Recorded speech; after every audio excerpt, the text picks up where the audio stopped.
Juana Peña me llora.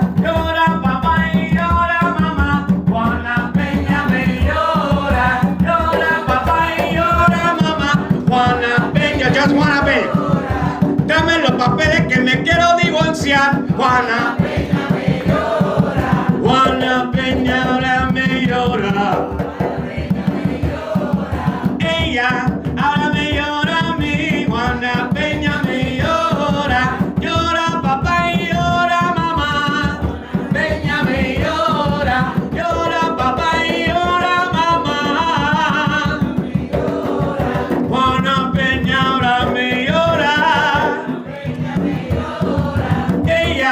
Ahora me llora a mí, la Peña me llora, que no me llore, no me llore, no me llore más. Juana Peña me llora. Dame los papeles, tráeme los papeles que me quiero divorciar. Juana Peña me llora. Y el dinero de los niños para la corte voy a llevar. Juana Peña me llora.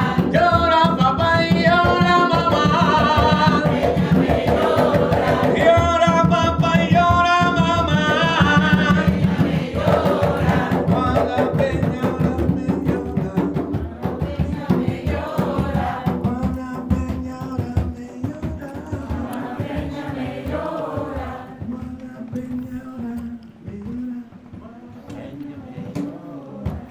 Alright, I'm gonna leave y'all with this one real quick. This next one is an original tune called. This is called Cambia tu mentalidad. And it talks about mind shift changes. It talks about the beauty and power of our minds and how if we start each day with a smile, how that can change the entire trajectory of our lives. And es una, vamos con música por ahí y suavecito, and you'll figure it out. Vaya, cuando ustedes quieran. Every day is a new opportunity. Otro día, otra oportunidad para cambiar tu trayectoria, para cambiar tu mentalidad. Otro día, otra oportunidad para cambiar tu trayectoria, para cambiar tu mentalidad. Si no quieres morirte solito y triste, hay que cambiar tu mentalidad. La hipocresía y el egoísmo y tu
Give it up for Flaco.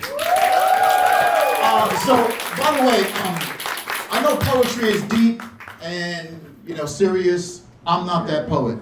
So, I met Flaco at Spofford being bullied by a 12-year-old. So, y'all know about that story. Me and Flaco met at a workshop in the jail where he was being manned up by a kid. So, I knew we were going to hit it off. So thank you all for coming out. This is great. This is the gift I wanted to give myself by giving an opportunity for poets to come out and speak. There will be poets from the island as well. We got Raisa Michelle, who I'm excited about. I'm a big fan of a lot of these poets, all of them actually. And again, so this is the night. I'm not doing bios tonight. I don't know what these people have done. I don't know what their credits are. I don't follow them because they've done all these great things. I follow them because I love their work, and I love their words, and I love, most importantly, their writing style. And so the first kind of poet, because we have Flaco open up with singing, is a poet I've seen over the last decade or so really making a mark for herself. And you live in New York, even in Puerto Rico, there's a real connection to the Dominican community, right? And she really opened that space for us, and there was also a connection with us being from these similar neighborhoods, with these similar relationships in our own family. And I find her writing style to be elite, at best, because she's just so skilled with it. And I always love poets I can read. It's very important, because as much as we want to rock on the stage, we have to rock on the page first. So give it up to one of my favorite writers, Ana Kaona.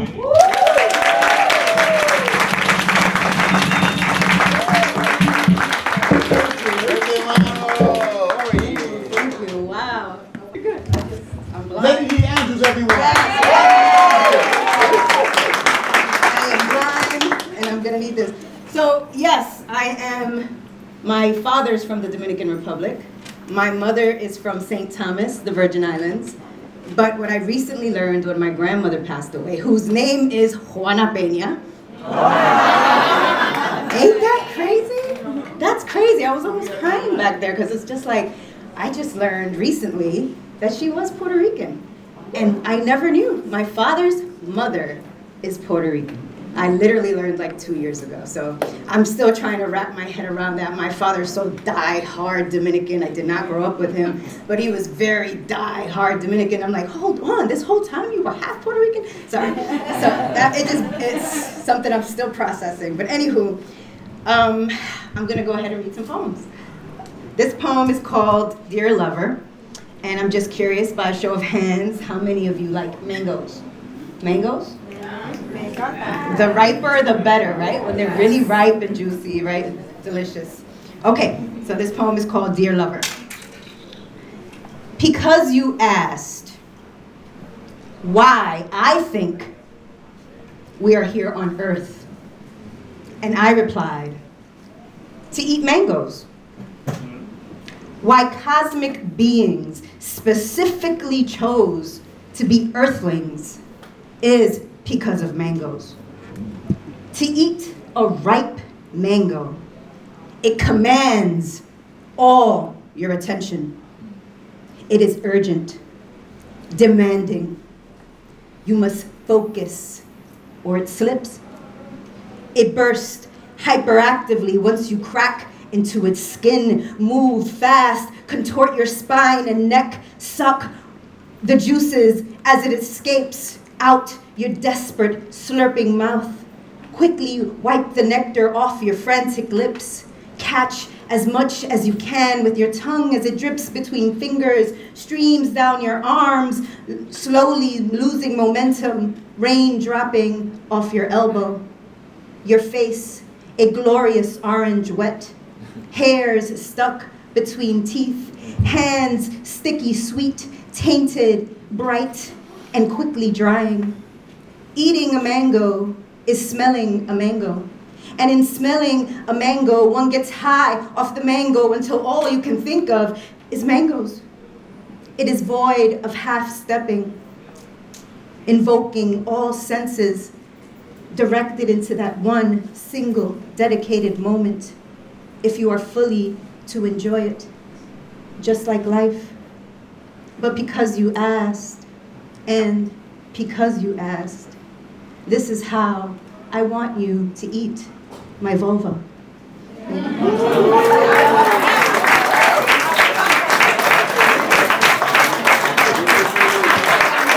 nasty. All of you are nasty. All right. Little, loosen everybody up a little bit.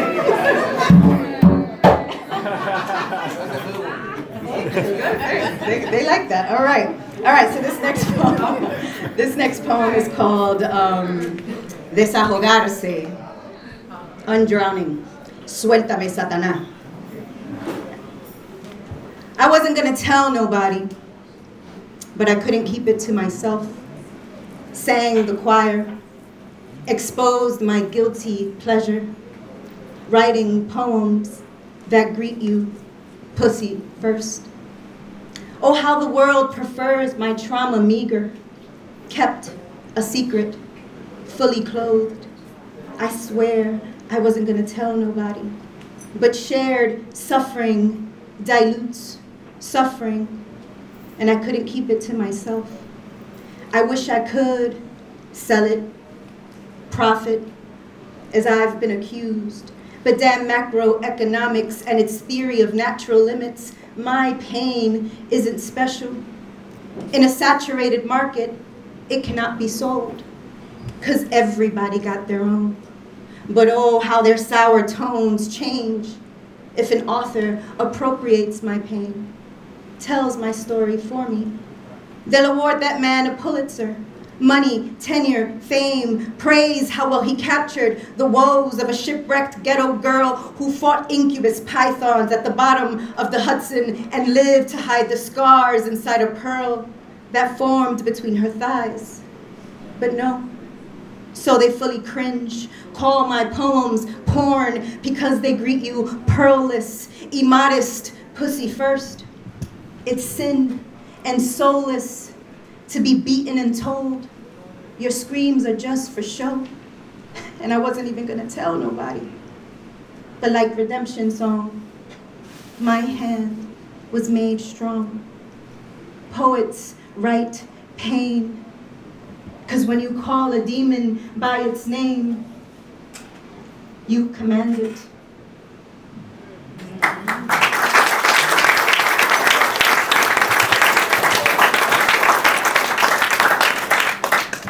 The name of this poem is called Lunch Lady Jackie. She was bad, a cool bad. All third graders wanted bad like hers. I'd wait online just to say, "Hi, Lunch Lady Jackie." Her sass, a dash of iodized smiles like salt and hash to my bland-ass ham sandwich. Tall, strong, witty, an epic ebony, Tupac's tattooed Nefertiti, immortally pretty, lunchroom celebrity, my favorite Lunch Lady Jackie. She was bad 2 years later when I saw she made an island of a street corner, face frozen, blind to me, watching her, twitching and begging, addiction napalmed my 10-year-old eyes.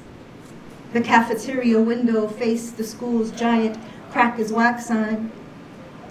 It was monumentally orange, a mural on a 20-foot concrete slab, like a tombstone where we played handball in the playground outside the lunchroom. At nightfall, fiends morphed, made a restaurant of our handball court. Syringes like forks, they dined until they starved, left empty vials in our park. And I once waited outside just to say hi. That's my idea.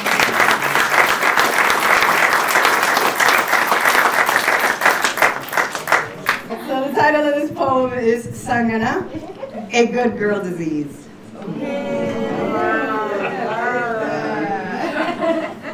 I like that y'all like that. All right. A clown refusing to be made a fool suffers great aggravation. Diluting in constant circus, she is a watercolor portrait left in the rain. She swallows iron nails to keep from speaking. Told to play her role, the good girl listens, despite internal bleeding. She bothers no one, won't inconvenience, becomes a perfect home for triumphant demons to settle in. She gets a job, 'cause writers don't make money, still pretty poor. She draws iambic pentameter, anonymous on corporate bathroom stalls. To endure slapstick routines, she overdoses on placebos, over the counter and corner stores. Numb, taking shots, rum, cameras, slaps, folded over or on her back, she takes them all except her own. So well behaved. She chases the high of her self-prescribed evanescent hallucination, only to learn regret cannot be sedated. Thank you.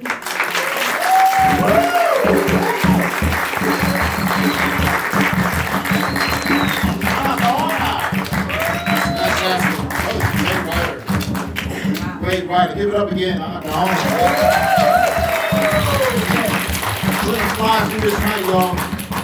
The reason why I wanted to call it Cinco de Limón is because I have a personal relationship with most of these poets, right? I have a great relationship. So when my brothers and sisters and my family in my neighborhood found out I was doing poetry instead of being a rapper, they were like, what? Because usually in the culture I grew up in, you know, if somebody's writing any poetry, they become a rapper. But I really fell in love with the poetry scene. And the reason why I fell in love with the poetry scene was because I felt like all these poets had some real shit going on in their life. It was the first time I seen artists, lyricists, talking about their traumas, right? I couldn't find that in rappers. Rappers had everything. They were bragging about their, you know, jewelry, and I like that stuff too, and I like to see it on my people, but when I saw poets, I got to see some really scarred human beings. So, you know, that's what made me fall in love with poetry, because I had some shit I had to go through and get off my chest. So thank God for poetry, and thank the ancestors for giving me the gift. So an example of that, so this next friend and colleague and artist, and he's actually one of my best friends, was a big inspiration for me as a writer and as a poet, and really about how I transcended. Let me explain, let me be clear. All I ever wanted as a poet was for my friends from my neighborhood to like poetry because they didn't like poetry, right? It wasn't their thing. And what I noticed was they liked messaging when it came to like advertisement. Like they would just walk by an advertisement and, you know, just do it and all of that. So how do I become a part of that fold? Because I know if I can put my poetry on billboards and make an impact, then my friends will turn around and consider poetry. And this is the man who helped me get to that place. And when I met him at Nike, I gotta share this out, dude. I'm sorry, I'm saying a lot, brother, I know. It was very important to me. Very instrumental in believing that a poet has a place in that world. And a poet can make an impact by working with these brands and challenging these brands to believe that there's a real connection here. So give it up for the man who influenced all of that. I mean, Arturo Nunez, who's also a poet himself.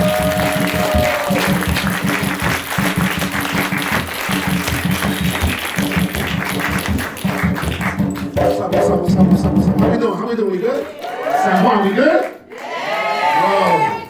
I was thinking, right? I was like, yo, this dude Lemon, you know, I flew in here today. I live in Miami. I'm from New York. I'm from Harlem. And I flew in here and I was like, yo, man, Lemon put me on this thing with all these poets and shit, Flaco Hawaii's here and shit. Ana Caona, I want to be one of me. Ana Caona says, Cheo Feliciano sing about her. You know what I'm saying? I was like, yo, Ana's here. And I'm not a poet. Like, what am I doing? Why am I on this roster? Why am I on this damn poster? So I said, yo, I'm not going to play myself. I'm just going to come up here. I think what I'm going to do is just give my man Lemon some love. One of my brothers, one of my best friends. We've been riding together for 2 decades. Wish him the best. I can't think of a better way to spend a weekend than celebrating this legend. My man Lemon. And I said, yo, you know what? I'm going to just leave it at that. That's what I'm going to do. Just give love, show love, leave it at that, right? And then I thought, like, yo, what would Lemon do? And I said, fuck that, I got a poem. So this little piece is called Limón Deconstructed. Limón Deconstructed. All right? So go with me on this. Hey, yo, you ever break down a lemon? I mean, really look close. It's not just citrus and color. It's built vibrant and bitter for those who carry sabor with scars. First, you got that peel. It's tough, bright, loud in any light. Like lemon walking in the rooms, already on full ignite. That peel, oh, that's Brooklyn. That's Nuyorican blood in the wind. That's every no he flipped into watch me win. Now peel it back, you'll find layers, not just pulp and juice. It's stories, it's struggle, it's the whole world on Nuyorican shoulders. Each slice, una historia. Each seed, una ración. Each drop of juice, a truth that stings with conviction and sings like one of Hector's canciones. Con ratos amargos y con cosa buena. You ever taste the lemon? It don't lie. It bites. It shocks. It wakes up what's asleep in you and reminds you to fight. That's lemon. Not just spitting, but living truth. And making that bitter raw burn so damn good. So yeah, you ever break down a lemon? You'll find heart, you'll find fire, you'll find craft in the chaos, and a life full of purpose in every wedge. Happy birthday, Mano. You've given us flavor, you've given us flames, and I thank God each day you keep giving us the best damn lemonade. Love you, my brother.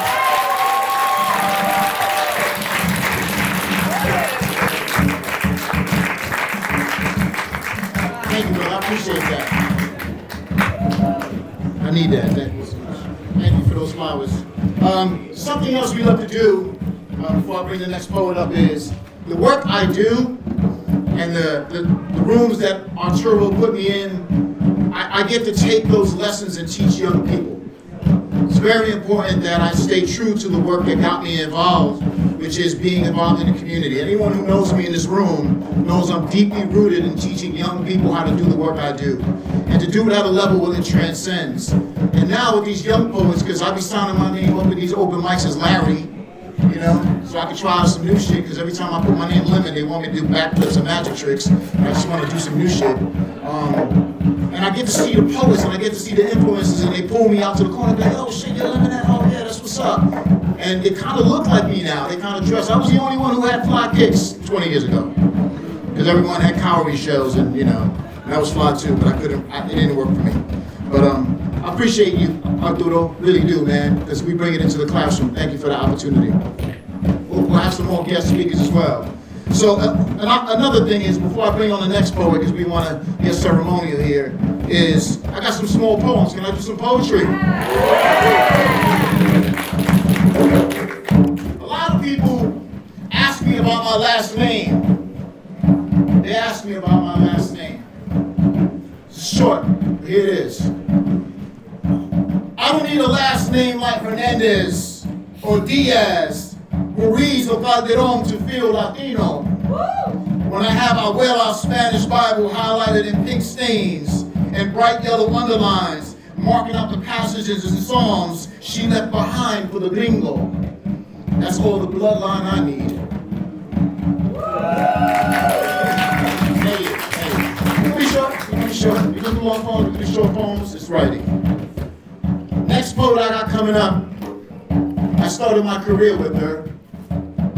She was a featured poet every time I seen her. She was a big influence in my life.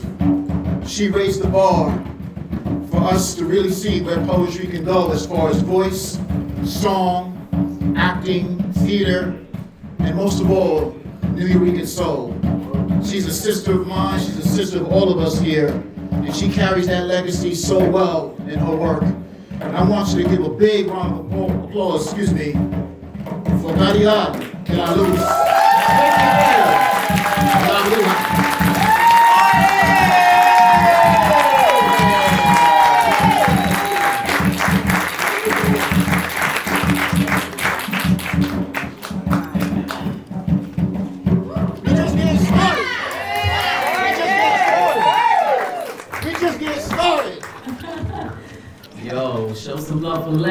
man.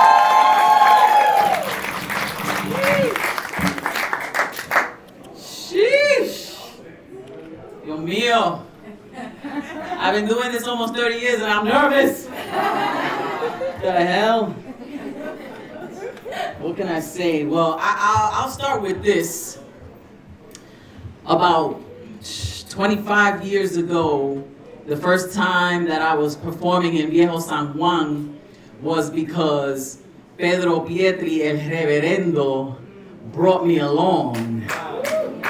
And we did poems all around, and that was like my first time. So I wanted to acknowledge Pedro Pietri's presence by reading some of his quotes. And the first one goes, when I was very young, I used to have many imaginary girlfriends. Now that I am an adult, I miss them very much. Telephone booth number 1546031. To be a poet, you have to remain single forever with someone who will never let you go. And the last Pedro Pietri quote, telephone booth number 507. I will jump out of the window if that's what it takes to satisfy you sexually, but only if you live in the basement.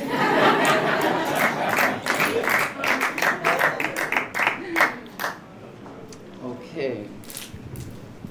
That's one thing Pedro definitely taught me about not taking yourself too seriously. You know, you gotta be able to make jokes, be silly, you know what I'm saying, but also speak the truth at the same time.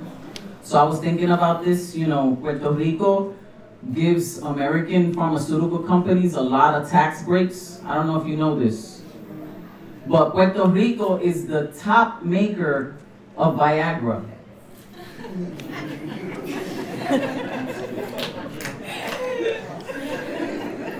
America gives tax breaks to pharmaceutical companies, and the runoff from those laboratories are causing side effects on the ecology. We have the most erect men and the most erect palm trees in the entire Caribbean. It's hard to get a coconut these days. That's why they're so expensive. Flacco's gonna love this. He was like, don't do that shit. It's hard to get a coconut these days. But yeah, Puerto Rico is also the first to make the female Viagra, Vaginagra. Yes, it makes the lips swell so much that the woman feels like a virgin. And side effects include overswelling, so the vagina might get too tight and nothing can go in or out. So if the swelling lasts more than 4 hours, please go seek professional help. Find a curandera, santera, a bruja, something. A good indication is that your labia looks like a cauliflower. Okay, I'm only kidding about the Vaginagra, but the Viagra shit is true. All right. And I stand by that. I stand by that. So the next time you take a pill, yeah, I know who you are. I don't know who you are. Think of Puerto Rico, all right?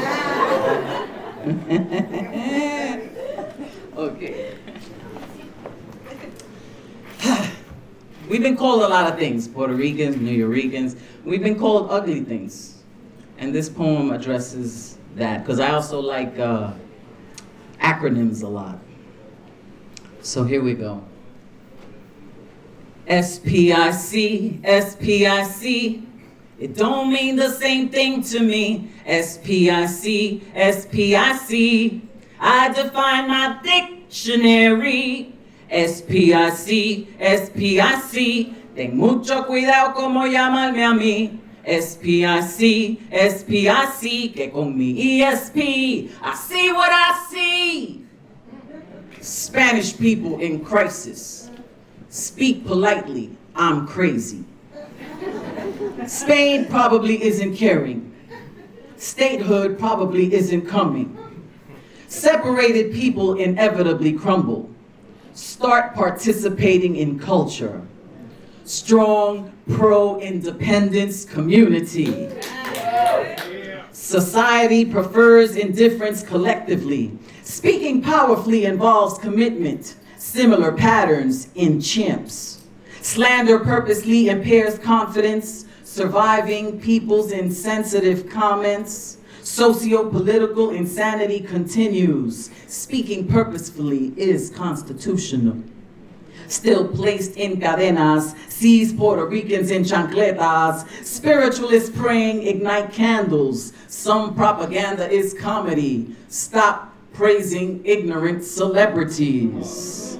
Sharing perspectives is cleansing. Solidarity provides immense connection. Stepping past indignant critics, selling poison in clinics, staying poised inside conflict. Slavery practiced in Caribbean, Spaniards pummeled indigenous caciques, seeing persecution is crushing, shoot points impale cockroaches. Stop parades including Columbus. Soy perfecta inventando caridades, seeking past inner conquistador. Speak properly in code, some poetry is censored. Sexy, pero inteligente, coño.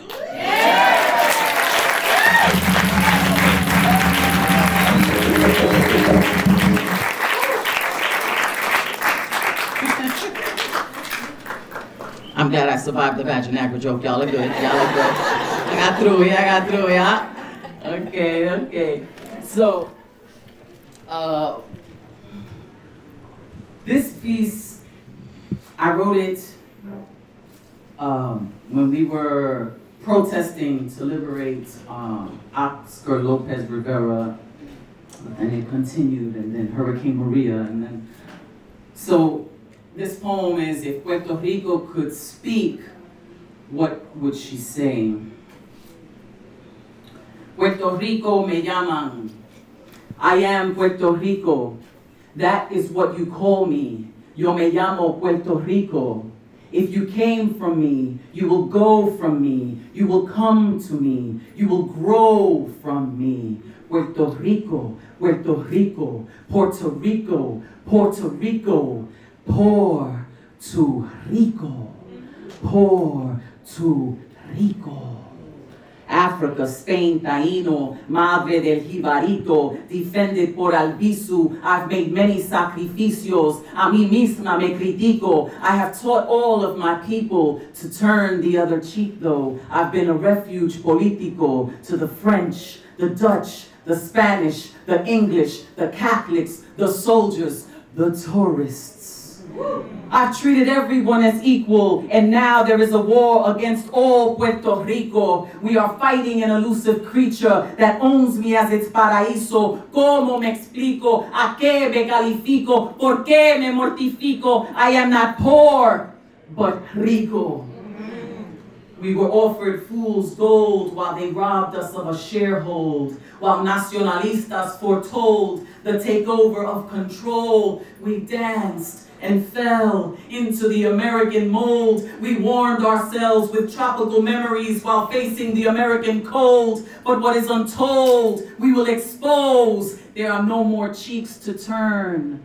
Though the hypocrisy has left us holding two faces, we've been slapped with debt we didn't earn. Told to strap up our boots, but left without shoelaces. Not welcome in one, but living in two places. Between here and there is no place for me. Oh, say this rape culture. Oh, say, can you see? It is always to victim blame, so the truth you won't see. And they've asked me how I let it go this far. Beneath the shirt off my back that I gave are the scars. This patriotic love of one flag, this promised freedom of one star, while there are 50 United States, and I don't want to be one more. My children since birth have been treated as whores, and what was mine, but mistaken as yours. Collectors of foreign sectors are banging down my door. The first mass exodus was in the 50s, and we're witnessing the sequel, and it's sickening. If you ask me right now what it is that I am thinking, I'm holding my people up to stop them from sinking. They would see the richness of my power if they started interlinking, and the colonial mindset would start collectively shrinking. So stand up, my children. We will always be connected por el cordón umbilical, maternal, por el ombligo. With my mangoes and my mangroves, yo los purifico. Los huracanes de Yokahu, yo los pacifico. Y las riquezas de Atabey, yo los multiplico. If you came from me, you will go from me. You will come to me. You will grow from me. Puerto Rico. Puerto Rico, Puerto Rico, Puerto Rico, Puerto Rico, Puerto Rico. We are not poor, but rico. We are not yours, but equal.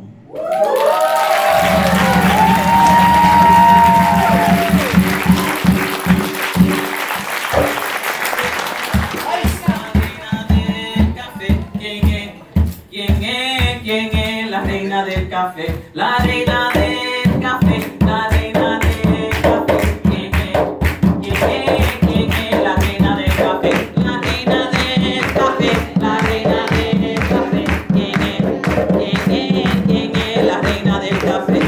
Yaco pueblo perfumado con la esencia del café, desde lejos se huele un café bien colado, pasa un río por tu lado y suena como un pandero. Y es que unos pleneros buenos en Yauco están ubicados. El café, la reina del café. ¿Quién es? ¿Quién es? ¿Quién es la reina del café?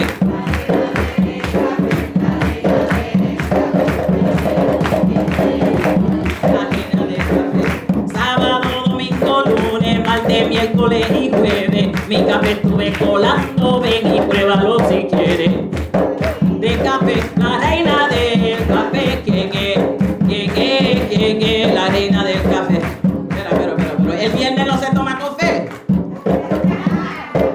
¿Que sí o que no? ¡Claro que sí!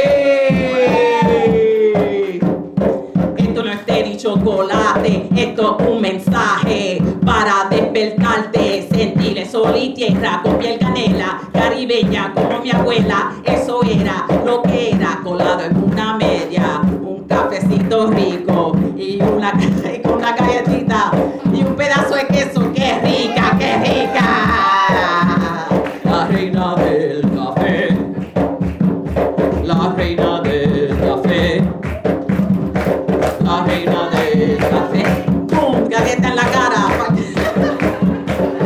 ¡Pum! Galleta en la cara. ¡Pum! Carajo, se me olvidó, puñeta. ¡Pum! Galleta en la cara. Ajá. La reina del café. ¿Quién es? ¿Quién es? ¿Quién es la reina del café? Honeybee, I may not be your cup of tea, but best believe that I could be your early morning cup of coffee. Thank you so much.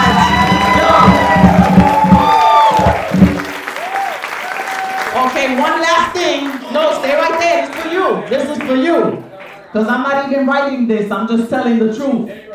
When a gathering like this is under one roof, honoring the lemon, and with us the other fruits, birthday wishes come true, and man, this is proof. He handpicked us instead of getting a Rolex. He said to the jeweler, nah, hold this. I'ma gather the fam on our land and spit poems and treasure the moment.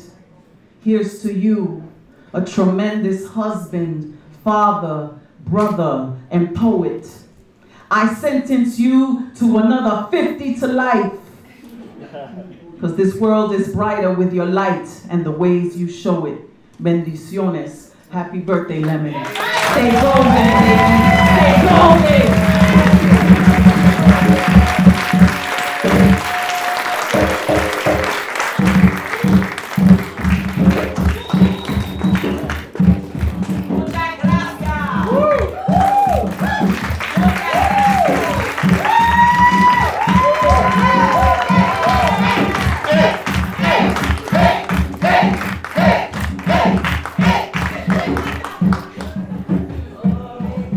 Wow.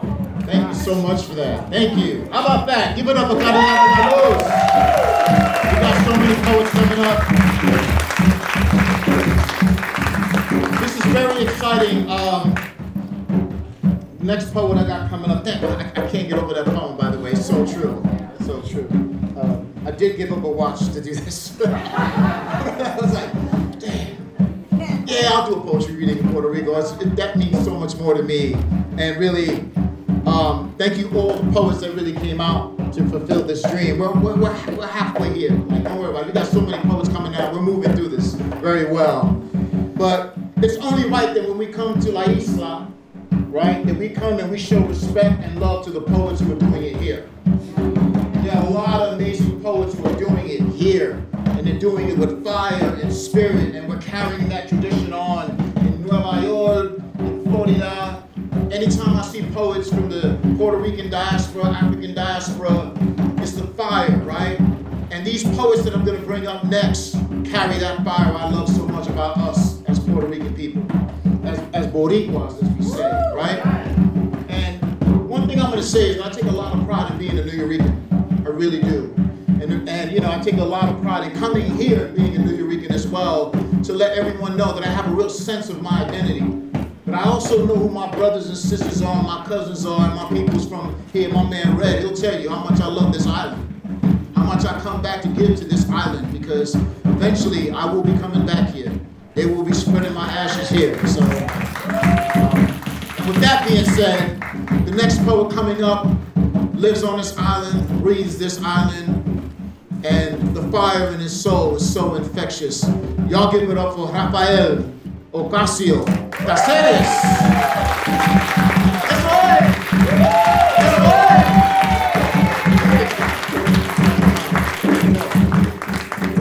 ¿Qué me dice la gente del mundo?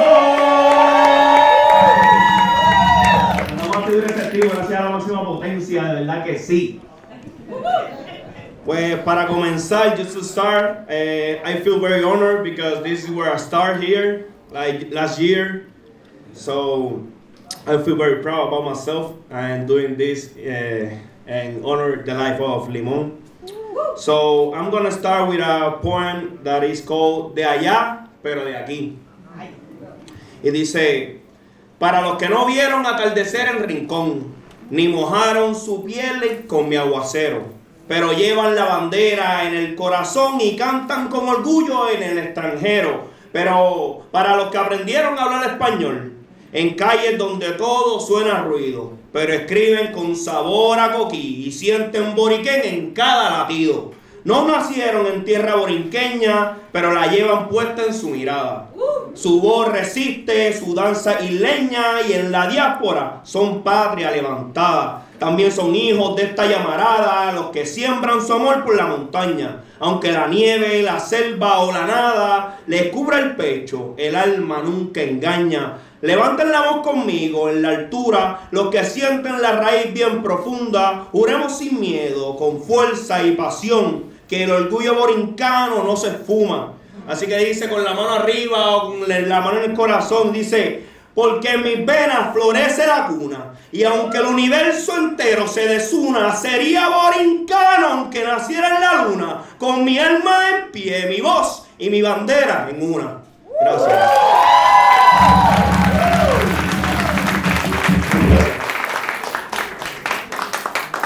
Para continuar, segundo poema se titula El arte boricua. Este poema lo escribí gracias a unos talleres que estaba dando mi amiga Reisa ahí, mi mentora.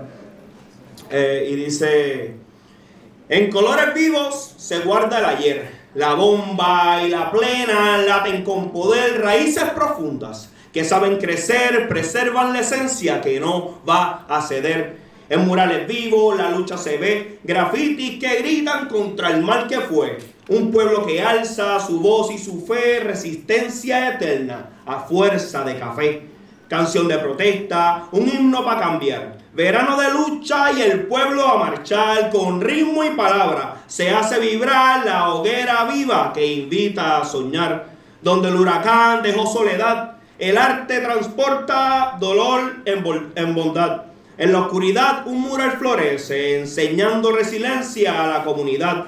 En aulas y calles la voz se levanta, la mente se encanta, educa y empodera. Fomenta el futuro que el arte trasplanta, marcando el inicio a una nueva era. Espacios urbanos que la mano revivió, ya no hay paredes muertas, el arte las encendió. Loíza brilló, renace Santurce y el alma del pueblo surce con emoción y canta la diáspora los sueños que amaron. Boricuas conectados como micorrizas. Esas raíces que aunque lejos jamás olvidaron, son las mismas que a la cultura inmortaliza. El arte en su fuego forjó identidad, resistencia viva, pura humanidad. Un pueblo que lucha con creatividad, moldeando su destino con toda diversidad. Gracias.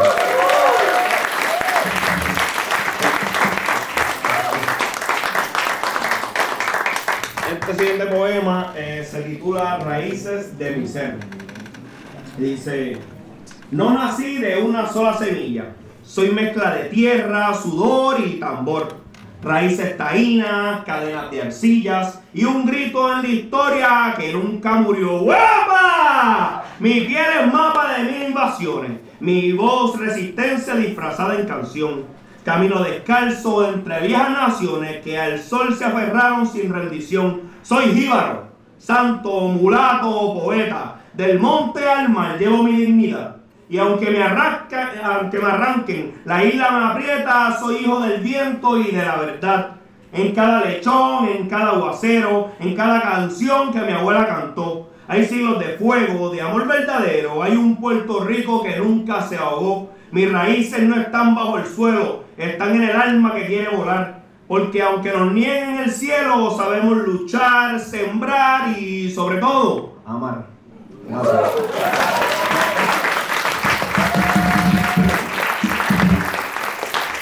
Para terminar aquí, mi último poema.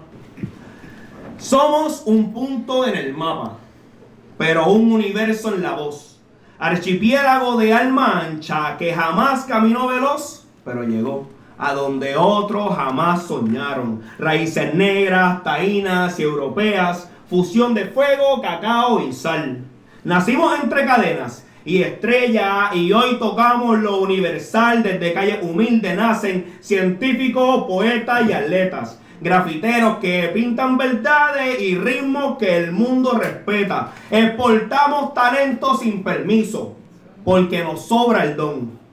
Y aunque a veces nos exilió el piso, llevamos boriquén en el corazón. Rita Moreno bailó hasta el cielo, Antonia Coelho sanó sin frontera. Benito nos enseñó que sin barreras se puede hacer lo que se quiera. Pedro Albizu sembró resistencia, Lolita gritó por libertad. Julia de Burgos rompió el silencio con versos llenos de dignidad. Somos arte que grita en murales, somos ciencia hecha sin recursos. Donde otros ven límites fatales, nosotros abrimos nuevos cursos. No por colonizado menos fuerte, no por pequeño menos potente. Puerto Rico no se mide en suerte, se mide en su gente así persistente. Y aunque el mundo nos vea isleta, somos planeta en evolución. Raíces profundas, mente completa y un alma que no acepta opresión. Y yo soy parte de ese legado, nacido del sol y el sudor. Llevo en mi pecho lo sagrado, mi isla, mi gente y todo mi amor. Soy verso, resistencia y camino. Voz que no deja de alzar. Un boricua con gran destino y raíces que saben volar. Gracias. Muchas gracias, Diego, por la invitación.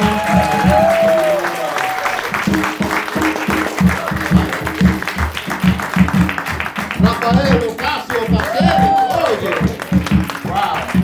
I'm gonna read a poem to set up my next poet, because I spend so much time working with this poet and working with young people and dreaming big dreams for young people to be the best poets they are. So this is the relationship I have to poets like this. So if you don't mind, I'm gonna read something that inspires our connection. The day Rosie Perez showed her disco-tight lightning hips and Mama Africana lips in the opening credits of Do the Right Thing, I knew the truth that the Nuyorican soul will be immortalized in pictures. I sat there in the Bensonhurst Dollar movie matinee next to Vinny and Jackie Boy, stuck at seeing someone who looked like my sister. Front and center, Public Enemy rattling, Bedford-style backdrop, crunch pedal brownstone horn blaring, Professor X cutting, what you got to say at the ones, mixing years at the twos. Rosie was going in for us, dancing like she owned that vinyl first, glowing Thriller in Manila Everlast shorts, vanilla dipped in ebony, our ghetto child. Before you heard her voice squeak, Milky, you knew she was going to be a poster on your wall next to that bonita bandera Ike. If it wasn't for that day, I would have never known our sister could look so good standing up to a black man talking about, what you gonna do, Mookie? Baby in hand like I was there sleeping on the couch. In that scene, never before did you see the love film between blacks and Boricuas, so the mayor of Brooklyn wrote it in shorthand and set it off. Let it jump on the big screen that we black like that. In Brooklyn, baby, Puerto Ricans and black love go way back like Dominicans in the Middle Passage, Cubans and now Rico Congueros, the Colones y Los Jacksons, Tina and Mookie, and the hottest day that summer. And that's how we black like that. Culturally, we have that connection and that swag, and that proof that we love our communities the way me and Mo love these young people. Give it up for Dr. Mahogany Brown. I'm so happy to be here. Damn, I haven't been back since since I was hosting at the Nuyorican Poets Cafe in the city, and I'll do something for them, and then I'll do something for me. Stream of going. Everybody know what a palindrome is? Of course we do. This is the Poet's Passage. You know what I'm talking about. Pepe is gone. Julio is gone. Gone like so many of my dreams to become a household name. I just want to make art and have a house and grow vegetables for garnish. I don't want to recall all the times I forgot to check in with my friends. Poems on stages in front of belligerents, sign me up. I'm supposed to be writing about what a going can look like, but I'm only breathless and beginning again to find the way towards being seen. There is nothing more vital than an aged woman. She has seen some shit and been gaslit into believing it was all her fault. Ring the alarm. There is smoke in my chest, but the house ain't on fire. What does the MRI say when you look closely at the cartilage cracked and fused back together? What is the ingredient for happiness? A pinch of spice and a father who remembers your favorite color? Sign me up. For a living I have never lived and will never be alive to see. For a dream I have never dreamed and will never believe I've earned. My therapist and spiritual reader agree. I have to stay offline and stop applying the memes to this daily carnival. On your right is the black woman's hand holding her fist to the sky for your freedom, and they still call me selfish. If only they could see the jolts of my being becoming a lightning rod of do-overs, except no racism will be brushed aside. Everyone is trying to learn how to do the bare minimum and not get called out for it. I knew it. It's a trick. Order today and buy it here. Leave me, Daddy, like you left me all those years before. I forgive you. I forgive you. I know you did what you thought you could get away with. And kill us, I mean feed us, I mean disappear us like your once favorite song. You know, the one that plays on and on like a drone just going with eardrums to be saved. I hear the drums of your regret clearly. I trickster in the flesh.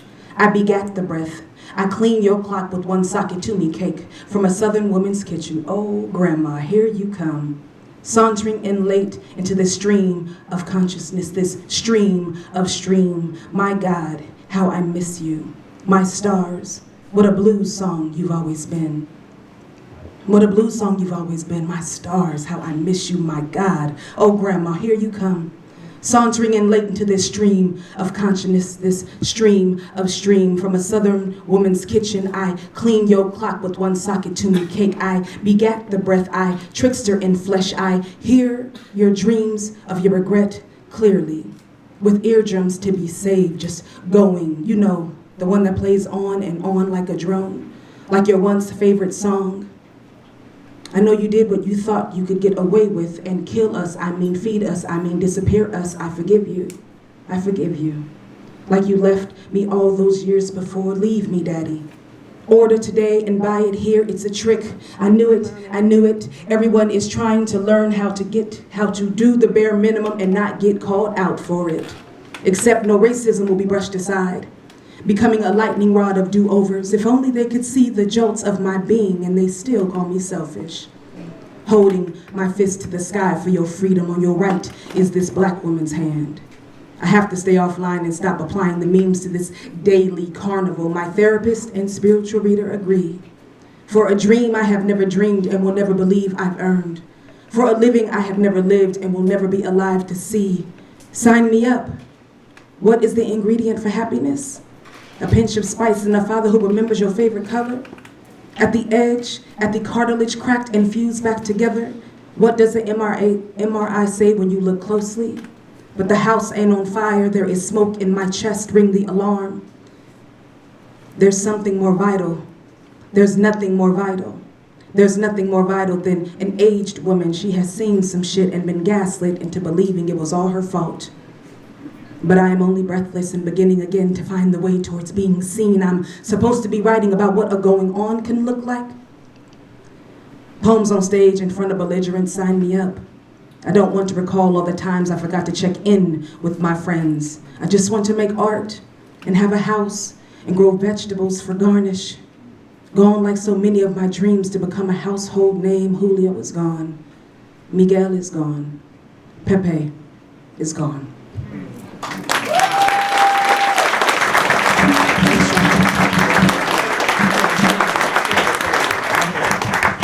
Word. So Lemon's the kind of friend that if he asks you anything, you say yes, and you'll figure it out later. And that was this. I was like, yeah, we're coming to Puerto Rico. I didn't have a birthday thing, so we coming, and this is gonna be it. And it turns out, you really are a magician, brother. Look at this room. Look at your neighbor. Say, hey, neighbor. Hey. Right? Lemon brought us here. Yes. What? So what better way to celebrate you than thinking about songs, thinking about music, and I love the way you like light up when you hear like a song. You like your song comes on at the New Year, you would turn up in whatever corner. Anyone have a song? Yes. Okay. I have several, but this is the one I'm going to read the poem for because no matter what happens, when it comes on, I could be in the grocery store, a funeral, it doesn't matter. Something's going to happen.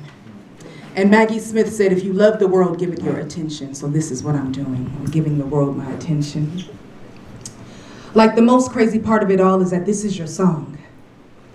And it doesn't matter that it was your song in 1998. No, it doesn't matter that it was your song and you sang it at the top of your lungs next to some boy with open hands and a big smile. Your mouth became a well, ready for this kind of turn up, up, up. You go so high, your voice says clearly, if you're horny, let's do it. Ride it. I heard 4 people. Those 4 people are my people. My pony. Looks like we are here again, friend, almost 30 years later, in between deep want for a strange and still life and this sticky melody. This right here is the same song you sang at Kennedy High, Natomas High, and Burbank High gymnasium parties, wearing whatever shirt you snuck from your sister's closet. Your pout, sleek with wet and wild lip gloss, sparked pure joy when you said those words way back then and again now, on the side of a hill in Fallbrook, California, which is a snazzy view smack between San Diego coastal lines and this forever indigenous land. The psychedelic frog sound interrupts the sonicscape, and oh snap, supersize these eyes. Quick foot gets the best seat on the dance floor. Under the sky, we become an ocean, all of us singing and giggling and body rolling. The irony that plenty of folks here were raised by this song, and some of us here are the age of this song, does not matter. Because Molly, who smiles like a mountainous sunrise, wore a veil the color of ice and said, I do. And Phil, a sensitive soul with an immaculate head of hair and equally immaculate awareness of what a room needs, said, I do. So we, as a cast of witnesses, yes we, as a crash of kaleidoscopic heartthrobs turn into the mob love makes of our kind. We wrench our necks up as we chant the directives, riding.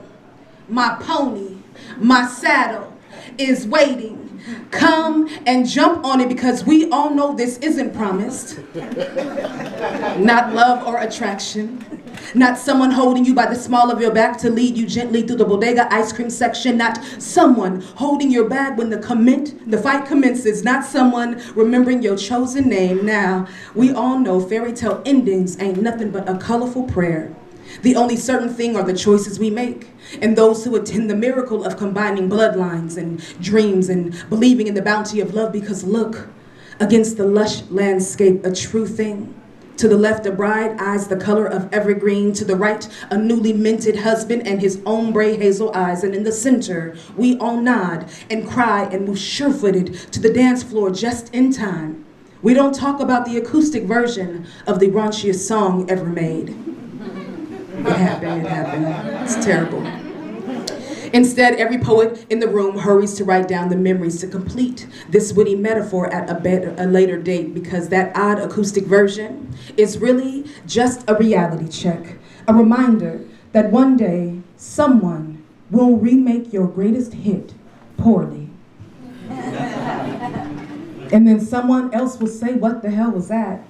And then someone will say, where's the original? And then like a benevolent deity, the DJ will spin that thing. And all your unanswered questions run to the front stage of your mind. Why am I here, universe? What is my purpose? Genuine enters the speakers, and there goes that damn frog. And Roe versus Wade, January 6th, and inflation become a shimmer mirage for 4 minutes and 12 seconds, long enough for the joy to creep in and satiate us into heaping bodies of hallelujah. We dip to the rhythm, and I swear I'm making my backbone slip when I look to my right. And my friend John is two-stepping beside me, and our eyes connect as if Elgin said, yo, rap that shit, friend. So we do. We carry on loud, raspy, and beautifully ridiculous. Ride it, my pony. We turned a ballad into a hip-hop song. I just want y'all to know. My saddle is waiting. Come and jump on it. You can't tell me we ain't killing this shit. The open bar has us sweating until it spills onto the oak and towards the green cliff. We are model strutting, and the trees sway like our backup dancers. We close our eyes to hit the highest notes poorly, and the sky turns blue-black. But this is what freedom feels like most days. Seemingly shining moments hit different in the midst of despair, but me and my friend John, singing loud, are still on beat. No cheat tricks here, no simulated pony trots. He jumps in and bumps a couple of people. We decide it's to make more space for this grab bag of good. We decide there needs to be more space to get rid of the grief. We stomp until the padding from the grass beneath weeps its own song, loud and still on beat. We rise to the beat. We become the beat rising. We find the outline of the newly minted wedding couple becoming a couple of commas. We become the hip-hop soul singers, and now this is our wedding karaoke mission. So come back laughter, come back peace, come back genuine, turn our tears into wine, turn back the time to the first time we ever confused our worth as deserving of mistreatment, turn back our backs to the beat of a drum, because the drum knows it all. It knows the snare, the 808, and the answer. What is alive and living if you forget to enjoy the ride? Thanks, y'all.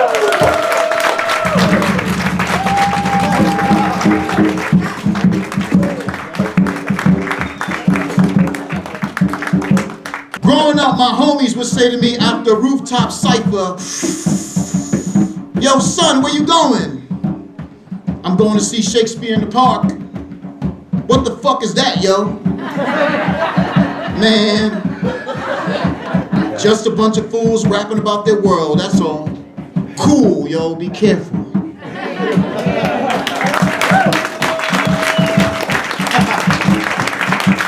We used to be smoking on the rooftop, and I used to dip and go to the Nuyorican, come back and finish the rest of the blunt somehow. I don't know how that worked out. Don't smoke no more, but I wish I did sometimes. This is dedicated to the actors in the house. It's another short poem before I bring on the next poet. To the actors who are looking for an opportunity to find themselves in the world of work as an actor.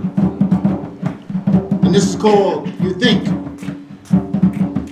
You think you are beautiful till you get to Hollywood and you find out everyone is beautiful. You think you are talented till you get to New York and find out everyone is talented. You finally look in the mirror and find out everyone is not you, baby.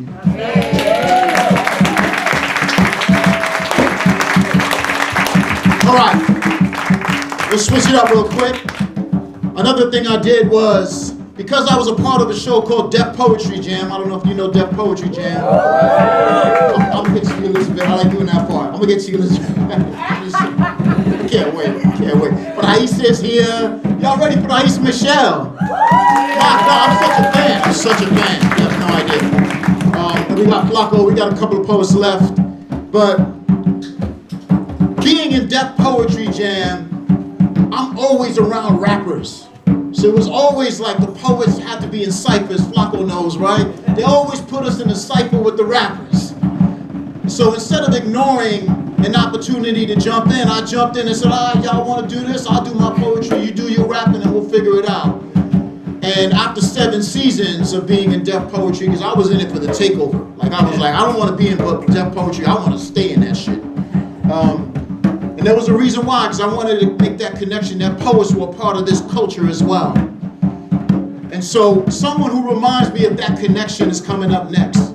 A great poet who reflects that ill kind of style of making that connection to hip hop culture and really being grounded in it and having that soul. He's been an inspiration for me on many levels, especially when it comes to young people, when it comes to hitting hard and transcending. And he's got the flyest name in poetry. Y'all give it up for Jive Poetic.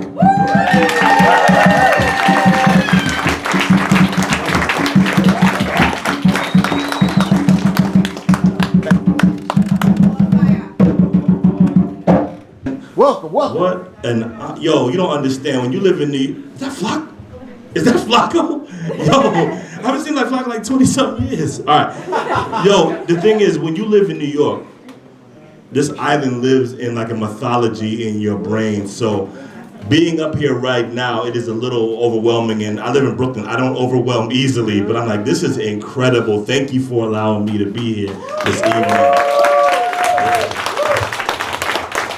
I'm gonna do some poems and then is that not going? Man, this is bad. All my friends are here. Is this where you guys go when I don't see you in Brooklyn? This is crazy because you never come get me to go to. Okay, all right. I'm gonna do some poems. That's it. All right. Rolling ocean. Crashed between her toes, sand built the coastline. She tight-roped yesterday to her back. Facing tomorrow with the Panamanian sun set in the most black of her mouth, full of clumsy English, rickety on her Spanish tongue. Shuffling Caribbean accent marks inconspicuously, she blended in Jamaica, where Cuba gave her the sun she spoke clumsy to. In Canada, West Indian camouflaged her Panama, invisible mistress of disguise, toggling West Indian syntax, translucent at the border in full masquerade. My grandmothers were dream catchers. Hopscotching countries, jumping identity double dutch, watching greener shades of brown grass darken every time she landed behind the language barrier she clutched yesterday's tongue, under today's image, exercising her phonetics to flip acrobatic English easy for her foreign tongue was Spanish in Jamaica, Jamaican in Canada, Canadian in New York, reaching for citizenship, red taped out of range with immigration on her heels until her last breath evaporated.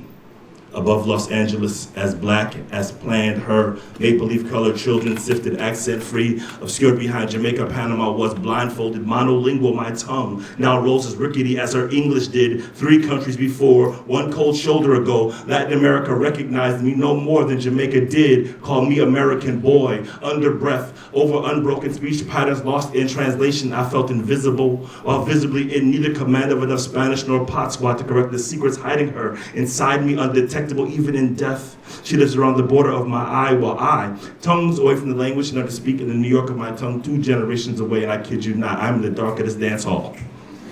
Multiple Spanish reggae tones mocking the star-spangled portion of my red, black, and green footwork falling off of every drumbeat chuckle that means this collage of a woman, tildes between her locks and patois flowing from Latin roots. When she smiled me still. When she spoke me speechless, and somehow made me homesick for a place I had never been.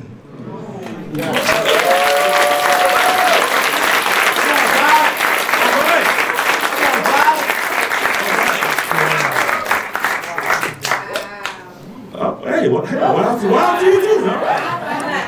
All right, so let me give you a very concise time frame, so I won't try to talk too much in the middle. I'll just do the poems. That's it. Grapes! Green, no seeds.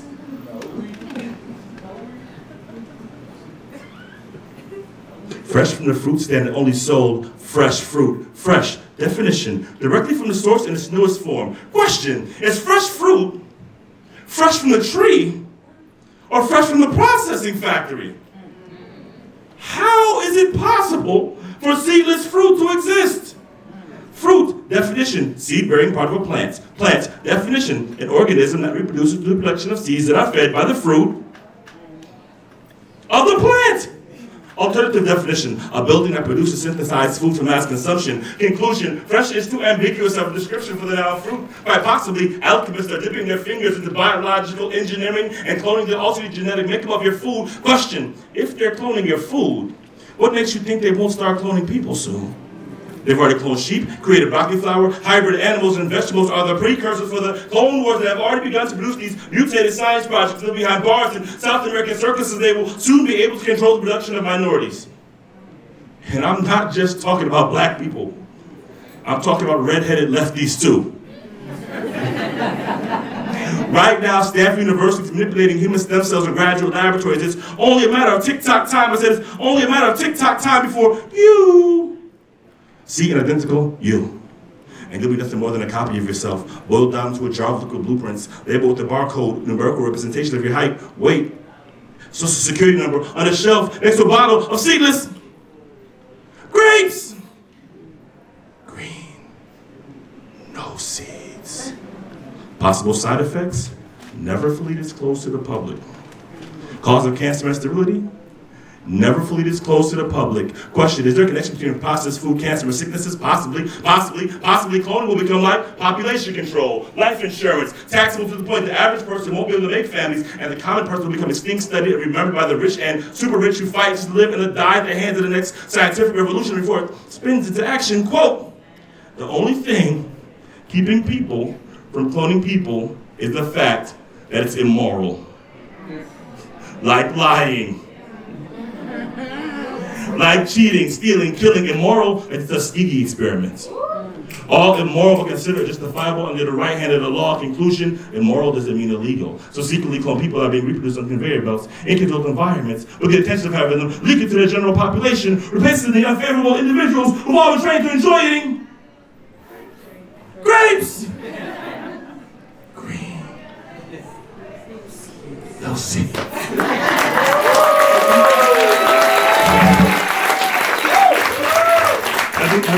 Okay, I'm gonna do one more poem. Thank you very much. Oh, yeah, Puerto Rico, you're far too kind. Okay.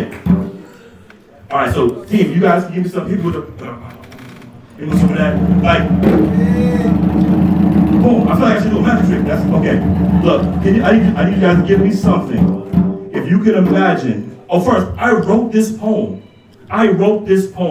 with this exact island in mind. I never thought I would be able to actually perform and share it here. So if my voice starts fluttering and waving all through the joint, please excuse me.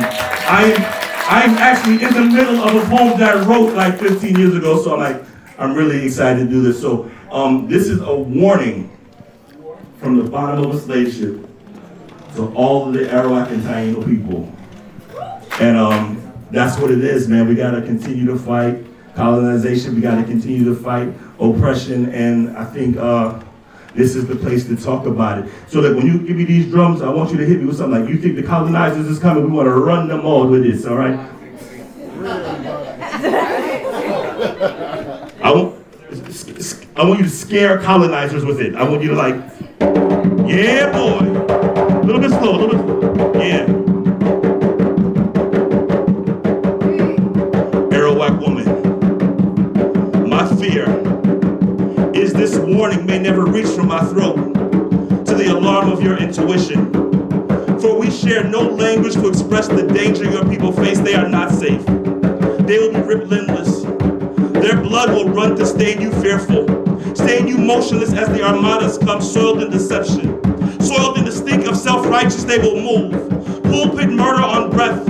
Vatican permission slipped in cells. We'll blame religion for malice and brand you savage. At sword point, plants flagpole in womb. Scar accent mark on vocal cord. Colonized child before birth they will find pleasure in conquest, pleasure in possession, pleasure inside you they will take against will. Suspect tea in your tears, curry in your spine, gold in your skin will break flesh to confirm. Not care of your screams, care of mine, care of the villages they will burn, the dances they will condemn, the customs they will smoke out of fear. Mistake armadas for nothing holy. They carry firearm at fingertips, smuggle us in the hull of their ship. You will not be spared. They want to slave trade you. They want to cotton field you. They want a tobacco plantation you. Keep them in your skepticism. Trust the mumble of your instincts. They predator. They predator. They predator. They predator. They predator. They predator. You pray. Pray. Pray behind every jungle trap set. Every poison dart dip blow into their path. Every hex you could chant curse. Every spear to their chest conjure. Whatever deities you need to raise. Whatever spirits you need to run until fatigue come, cramp until collapse come, hide until strength come, pick up your feet,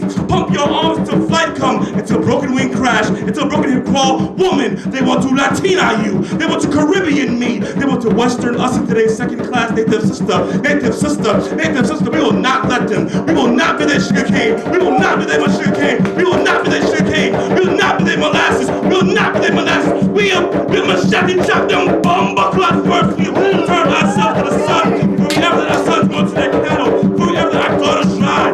Before it suckle, we resist the cross of their blood. When we cross in their church, to the church that they hate. Mistake for us for nothing holy. Disease and rats will come. Pain and shackle will come. Against prayer, we shall be the evil with open warnings, with the bloody on our backs.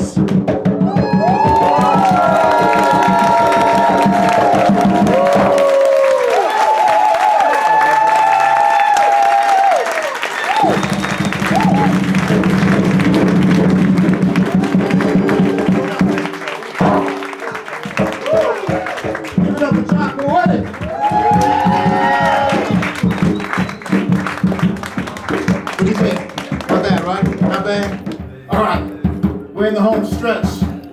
We're in the home stretch. Y'all know who's left. Y'all seen the list. Next poet is a favorite of a lot of people in the rooms. Maduro loves this poet as well.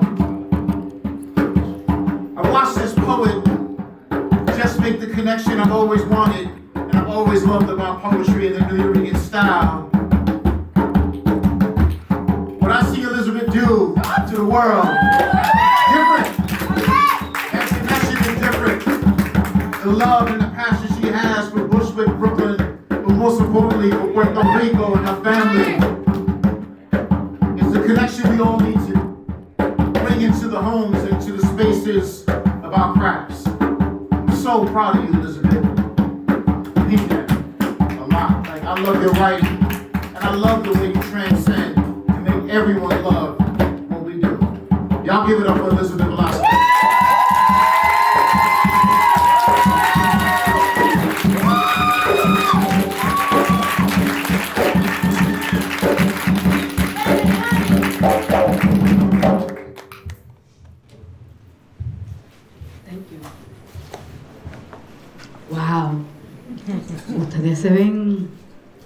lindo. Yo me bañé. I want to start out with a prayer, if that's okay, to the ancestors. Sea el Santísimo.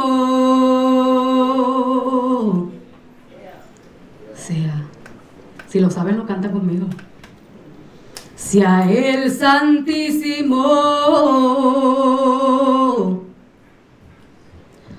Madre mía,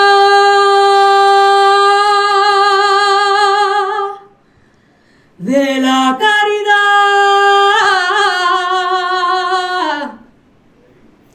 ayúdanos, ampáranos, en el nombre de Dios.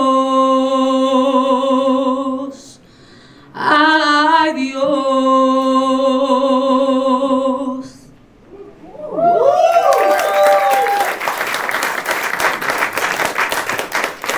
Mira, I had that dream again. The one where I wrote myself a new life in a city that can pronounce my name, Elizabeth, because mommy spelled it in Spanish. And in this dream, I finally make just enough money to pay the house I promised mommy in Puerto Rico, and I write me a plane to take me there, but nobody claps when we land. And so that's how I know we're back in Brooklyn. 1997. But the only dream is the nail salon with the cheapest acrylic tips, and the only future is the rare occasion mommy smiles, or watching the viejos play dominoes, because home is wherever Capicú is, because in Brooklyn, se canta la vida de risas y penas, de momentos malos y de cosas buenas. Bueno, mommy found hope one day. While waiting for papi's apology en la iglesia, papi sé que Cristo la volvió loca. Porque ella oye una voz que le dice, ajúzate, que te están velando. Mami dice que no está loca. Es que, papi, la tiene temblando de noche y de día. Él le hizo brujería. Señor, te reprenda. And mommy dijo, okay, we gotta find money to take a bus downtown so the therapist can sign a paper that says we can't focus. So we need medicine and extra time on tests when really we're just alive and tired of questions that don't ever answer our hunger. And in the office, we're distracted by the strange way we're being given attention, like we matter and don't at the same time. And the therapist's office smells like it's never had roaches, so how could the doctor possibly see the calm in me when I own Puerto Rican feet that have never known to trust that the floor won't spill the fury of 1,000 rats? And then I wake up, and the rats are gone, and I'm on a train where every stop is my name, spelled in English. Thank you, Limón, happy birthday. I just want to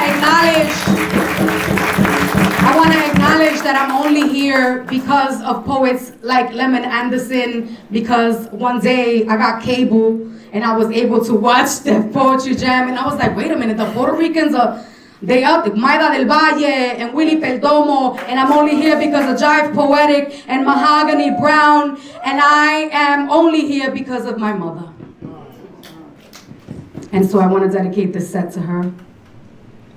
She's recently been diagnosed with dementia. And it's not lost on me that I am remembering and writing my life in a time where she is forgetting hers. No quiero que nadie llore si yo me muero mañana. Señores, no traigan flores, para mí no quiero nada. Will you remember me when I'm gone? When my name marks the grave, or when the grave is my name, abandon no flowers, lo que me vayan a dar. Que me lo den. Que me lo den en vida. Will you remember me? Sigue ahí, estamos bien. Singing my story because it was too depressing to tell without a melody, and isn't that the reason that mommy went to church? So she could cry and have somebody call it praise. No hay que llorar, que que la vida es un carnaval y las penas se van cantando. I remember you. Yeah, I remember you. Yo, you look mad familiar. Did you used to live on 116th? Yeah, no, you from Brooklyn. Wait. Don't tell me. You used to chill by the Cuchifrito spot. Or you smell like Papi Chapichuelas. Or you walk like Mommy Struggles. I know those legs. I know that limp. I know that big ass mouth. You yawn and I could see your whole block. I could see every time your grandmother refused to assimilate. I could see the last time that you believed that anything you said mattered. Oh, I look familiar. I look familiar? No, I just got one of those faces. Yo, but like, what if we remember ourselves? What if the only reason we write is to confess to the self and admission about who we really are when we don't gotta be nobody? And what if it's not being forgotten that makes us afraid?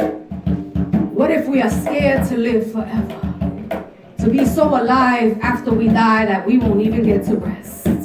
Will you remember me? Will you remember Juan, Miguel, Milagros, Olga, Manuel, who all died yesterday, today, and will die again tomorrow? Shout out to El Reverendo Pedro Pietri. Thank you.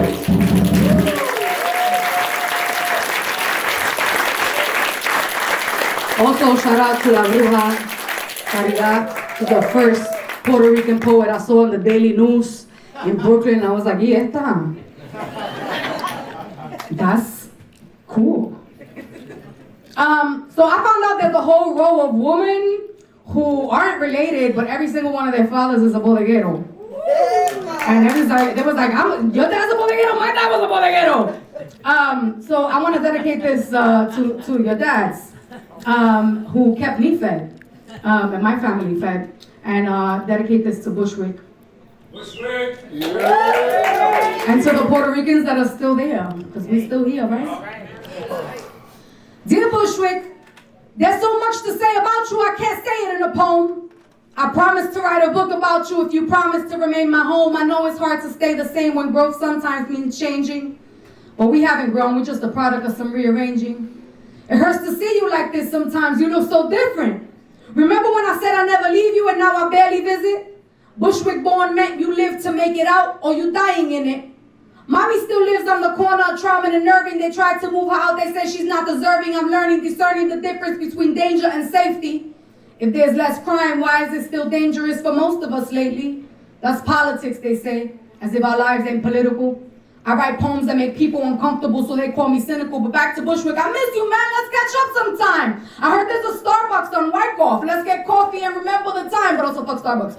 When we used to chill on the stoop on Sudan Street, waiting for Wela to grab a broom and sweep the concrete. I went to Graham the other day. I saw the record shop still there. San German said he owns the building and he ain't going nowhere. Knickerbocker's still lit. Yo, remember the sneaker spot? Which one? Yeah, you're right, that's all there was on the block, but we had to stay fresh. We represented the people. Guayaberas on the avenue of Puerto Rico. Boricua College had me thinking, yo, maybe we smart too. Theorizing over weed, yo, we called that high school. Remember summer lunches? Sweating on the line at 111? When your fridge is empty, you wait in hell just to taste heaven. It wasn't all bad, even though when they started the war on drugs, street curfew kept us locked in so they could prove we should get locked up. Maria Hernandez Park is dedicated to a woman who died to keep us safe. I was mad young, watching mommy cry over a woman who shared her name, but that's what happens when you're abandoned by those who's supposed to protect you, when promise to serve doubles as a pledge to neglect you. Papi said, mira, they don't gotta like you, but they gotta respect you. Which meant don't let nobody get you to that place, let them sweat you. We used to walk around Myrtle talking mad disrespectful, Mr. Lee's to the Pecho, Blue Hawaiians. I bet you didn't know that we knew the Piragua man by his name. And if we didn't, everybody was called Papi the same. Bodegas knew the struggle too, so they kept us fed. Hood credit, fiel economics, just to get milk and bread. Ponlo en la cuenta que papo me debe 20 pesos. Bendición, mijo, y cuidado si te meten preso. Yo no tengo dinero para sacarte, solo amor para darte. Salte del pecado que Jesucristo te llama. There was always a church praying to God for our almas, praying to God for some calma. Salud mental no se habla.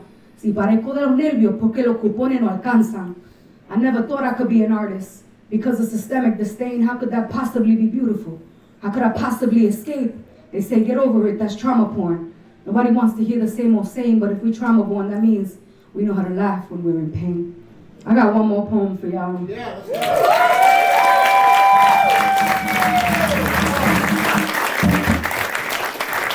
go. Based on a true story.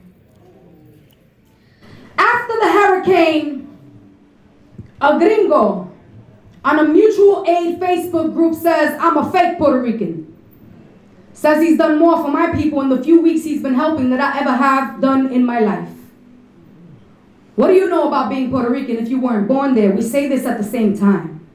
And suddenly we are two foreigners with something to prove it's true. I don't remember Puerto Rico, June 10th, 1948, La Ley de Mordaza. But if you give me a memory that was not stolen from me, I will give you my body. On the second Sunday in June, an entire chorus line of hands clapping at any reminder of landing here. I will give you a yearly migration to Fifth Avenue, a throat full of un lamento borincano here. I will give you a grandmother who left, a grandmother who stood. It's true. I don't remember Puerto Rico, March 2nd, 1917, the Jones Act. But if you give me a citizenship that ever included us in its history books, I will give you the newspaper that crowned us the Puerto Rican problem. I don't remember Puerto Rico, 1937, Ley 116. But if you give me forced sterilization, I will give you a mother who does not know she gave birth to a poet. I don't remember Puerto Rico, 1968. My mother's migration desde Aguadilla hasta Brooklyn, but I remember 1994. Waiting on the welfare line, each of our heads a rosary bead, the longest prayer wrapped around the corner where we passed Papo, Salim Mavi, and Lula and Habata out the window, wishing Mami buena suerte. Porque esa gente te van a hacer esperar. And what do you know about being Puerto Rican if you've never had to esperar for a job on the mainland, for a job on the island, for a housing application, for a food stamp application, for the grant application, for the fellowship application, for your children to learn Spanish, for your children to learn English, for a Metro card after the doctor's appointment, for los nervios to calm down, for the hurricane to pass, for the government to help, for the news to reach Brooklyn, for the lights to come back on, for the rent to come down, for the bill to come down, for the plane tickets to come down, for your family to come down, for the chance to come back home. What do I know about being Puerto Rican? The most Puerto Rican thing I've ever done was survive and write about it.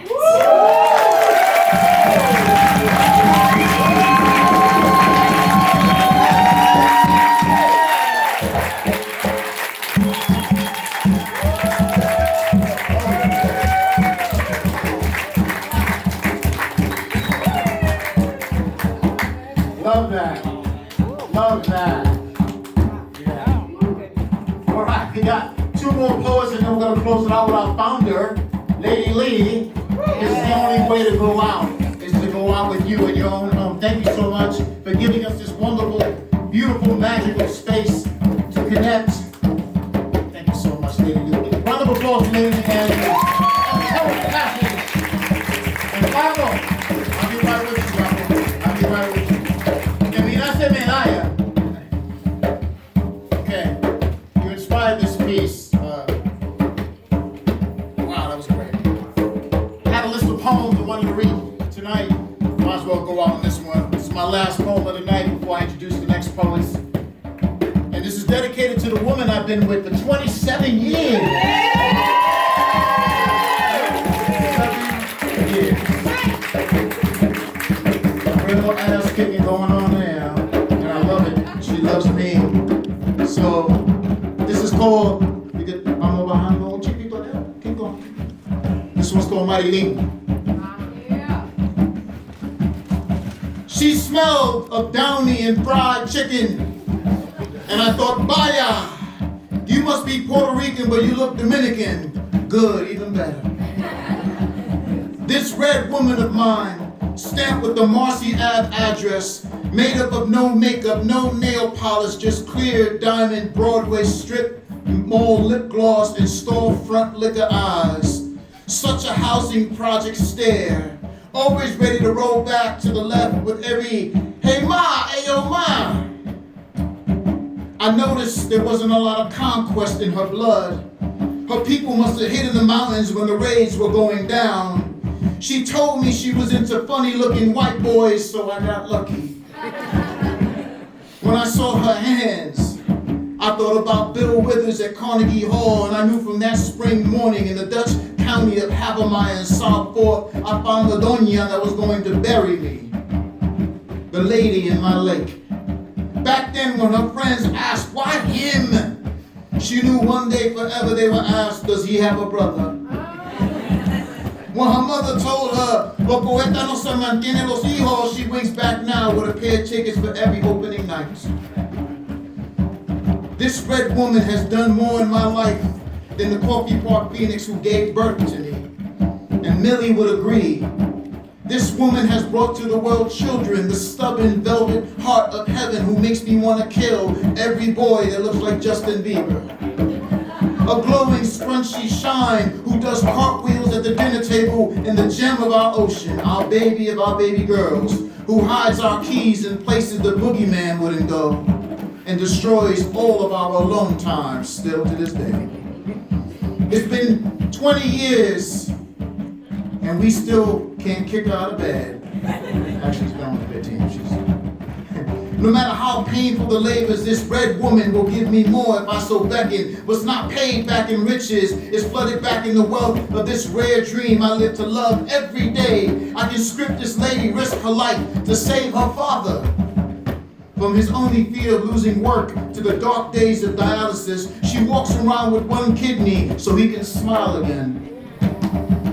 Folks always ask how I cross over the line, word hustle into the biggest, brightest lights. Well, ask this lady of mine who buries my head in her chest and tells me every day, I am possible. Thank you.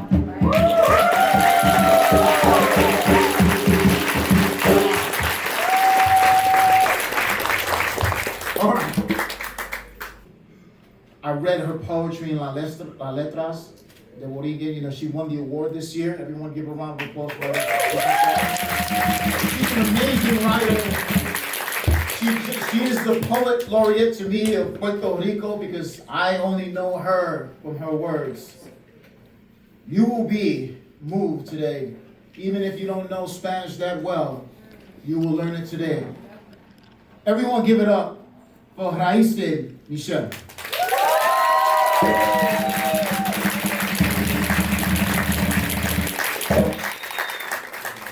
Hola. Nada de presión tengo. Gracias, Limón. Thank you for inviting me here. I'm super honored to be around these marvelous poets. Poetas que admiro, que emulo y que me inspiran mucho. Mi nombre es Raíces Michelle, para quien no me conoce, y la poesía es mi pasión. Es como también canalizo el país en el que vivo, ¿verdad? Y en el que muchos de ustedes también y muchos de ustedes viven.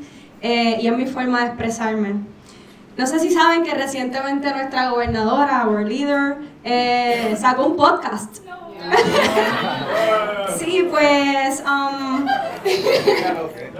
este poema está inspirado en lo que eso causó en mí. Y también un poco pensando en las demás cosas que como sociedad nos afectan. Estaba escuchando una persona los otros días que hablaba sobre cómo todo el mundo nace con un corazón bondadoso, pero en el camino se va infectando de diferentes diseases que lo llevan a ser personas malvadas y personas crueles, pero no realmente nadie nace con ese corazón. Y un poco por ahí pues me fui inspirada en este poema que no le tengo título, pero espero que lo disfruten. Doctor, La sala de emergencias está llena, doctor. El aire tiene hedor a dolor. La primera paciente está infectada de indiferencia. Una gangrena de huelebichería le carcome la garganta. Suena a hiena riéndose de la pobreza del pueblo y lo hace a cortinas abiertas, usando el micrófono de cómplice. De todo menos política, dice. Y repite con imprudencia: temo que contagie de indecencia a los pocos sanos que nos quedan. Doctor, en la otra esquina hay un cúmulo de pacientes con trastorno de violencia. La baba blanca se les ha bajado de sus cerebros vacíos a los cañones de sus manos. Lo veo mal, doctor. Reclaman en silencio la cura del amor. Y eso no es todo, doctor.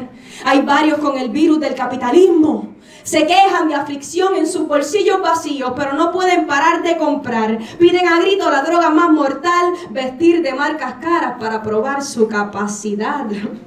Tengo a madres enfermas, doctor, cansadas de josear en una crianza llena de soledad. Nadie las comprende, doctor. A oídas del patriarcado suena jeringosa todo lo que hablan. Se han cansado de pedir ayuda y parecen desmayar. Las pocas fuerzas restantes se les desvanecen con su carga mental. Y hay hombres, doctor, con chichones de ego en los nudillos, arremeten de ego en los nudillos, arremeten contra sus parejas sin ningún síntoma de arrepentimiento. Están tan cegados por la necesidad de atención que las matan para luego sentir un poco de alivio en el poder.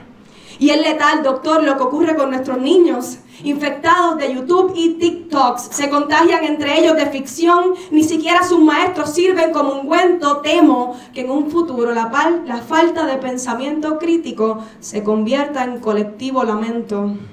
Y no acaba aquí, doctor, porque hay otro grupo engañado con el vicio del trabajo, buscando curarse con un éxito que le prometen en el televisor y en su osadía han olvidado la importancia de crear. ¿Qué hacemos, doctor, con sus mentes convencidas de pagar las deudas con su propia desidia? Ni los religiosos se han salvado, doctor. Ahí están, con sus altoparlantes, gritando que Jesús es la respuesta, que corran por la salvación, mientras en su Biblia moralista se prohíben la demoníaca palabra transición. Y estamos nosotros, doctor, los enfermeros del arte, que ya nos vamos cansando de gritar las verdades, que ya nuestros papeles no aguantan otra vacuna de rabia y la medicina de humanismo se nos esconde en el camino, que las cuerdas vocales están a punto de explotar de impotencia porque es cansón caminar mientras intentamos bajarle la velocidad a la impaciencia. Gritamos y parece que le hablamos a la nada, doctor. Y esta nos devuelve llena de inacción las ganas. ¿Qué hacemos? ¿Qué hacemos con un país tan infectado de maldad? ¿Esperamos que el diablo se aburra y se canse de jugar? ¿Seguimos rabiando o nos sentamos a rezar? ¿Nos quitamos el blanco y nos vestimos de rojo crueldad? ¿Qué hacemos, puñeta? Exigimos una respuesta antes de que sea muy tarde y nos quedemos sin sala de emergencia, porque no estás viendo, doctor, que no se puede esperar más. Un país con ausencia de acción es una tortura a la posibilidad, y es en la posibilidad que enfermos como yo nos tendemos a refugiar.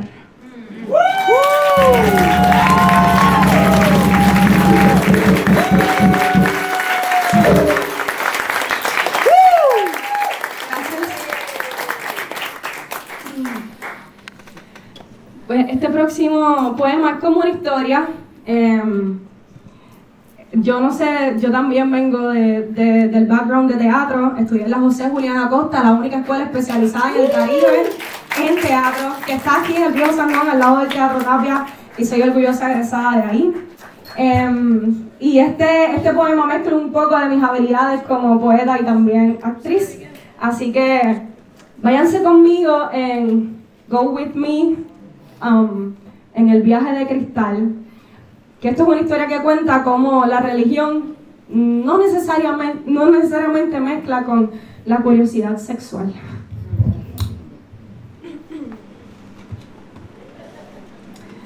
Lejos de este mundo se encontraban Luis y Coral, padres de una adolescente llamada Cristal. Encerrados en su casa angelical, la protegían de todo aquel demoníaco ritual.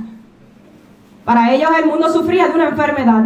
Por todas las calles brotaba la crueldad. Por eso a su hija pretendían encerrar, o al menos eso quisieron intentar. Cristal, por su parte, insistía en pecar. A escondidas de sus padres, se portaba mal. La prohibición su intelecto hacía retar y en su cabeza planificaba el próximo plan ideal. Su novio Lucas...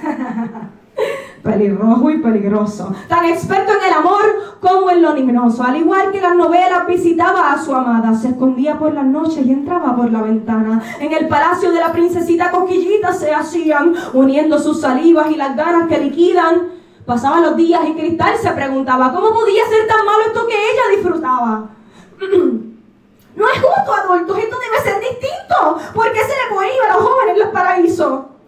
El comportamiento de Cristal desentonaba en la casa, cigarrillos escondidos, residuos de marihuana.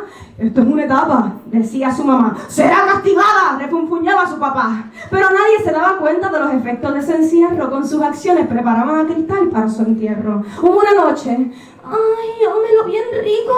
La nena de la casa hablaba en suspiros, entradas y salidas como 90 veces.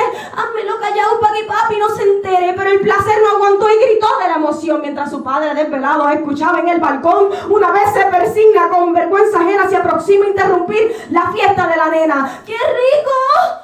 Cristal gritaba con potencia y su padre, avergonzado por su hija sin vergüenza, abrió la puerta, cogió a Lucas por la oreja y como si le entrara el diablo la lanzó por las escaleras. El pelirrojo escapó rapidito, temblando del susto, hasta la relación maldijo. Cristal por su parte gritaba: papi, tranquilo, yo te explico. Mira, esto que están viendo lo hacen todos mis amigos. Es lo mismo que tú y mami hacen por las noches. Yo también soy humana, no aguanté cerrar el broche. Esto no es nada, son un par de besos en concreto. Si en las noticias escuché que hasta los curas tienen sexo. ¡Pum! ¡Splash! ¡Pum! Y bofeta. En el nombre de Jesús, y la pobre cayó sentada, toda la vida discriminada y sin libertad, obligada a renunciar a la morbosidad. Y ahora Cristal, es mayor de edad, se escapó de la casa, no sabe de sus papás. Su cuerpo presta cada vez que quiere y aunque es de todos, sola se prefiere.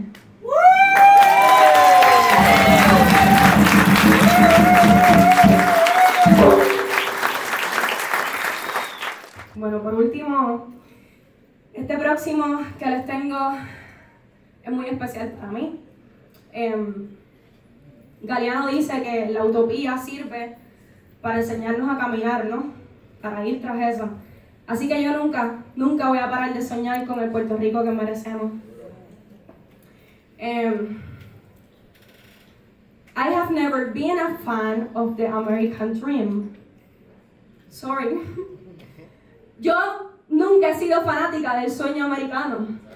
Yo siempre he soñado con ser puertorriqueña. Correr libre sobre la cordillera, anclarme en su verde cabellera, otear el horizonte, aspirarlo y reafirmarme que esta es la tierra que me ha parido y en ella crezco para quedarme. Sueño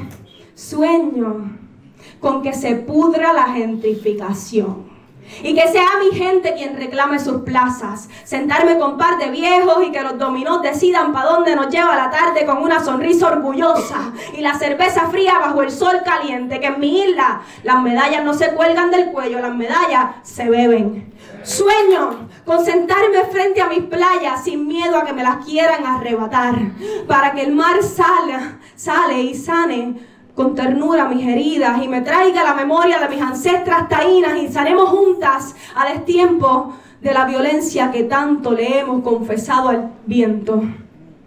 Sueño con que el encanto sea más que un eslogan de campaña, que en realidad podamos comprender la suerte de sentarse en suelo caribeño, posar el cuello sobre la columna vertebral del trópico y admirar que la belleza mide 15 metros y se llama flamboyán. Y sueño con el día en que tenga que pincharme para descubrir que es verdad, que decidimos elegir diferentes y darle una oportunidad a mentes nuevas, almas distintas, darle chance y alas a las consignas para entonces cantar mi himno revolucionario, sintiendo poro a poro cada letra, porque decidimos como colectiva que nuestra paz merece ser real y no una utopía, que cada puertorriqueño merece una vida digna, un cantito de tierra para envejecer feliz, que nuestro espíritu de fiesta pase de ser tendencia a cotidianidad y que al igual que nuestros terruños, en nuestras mentes también podamos cosechar.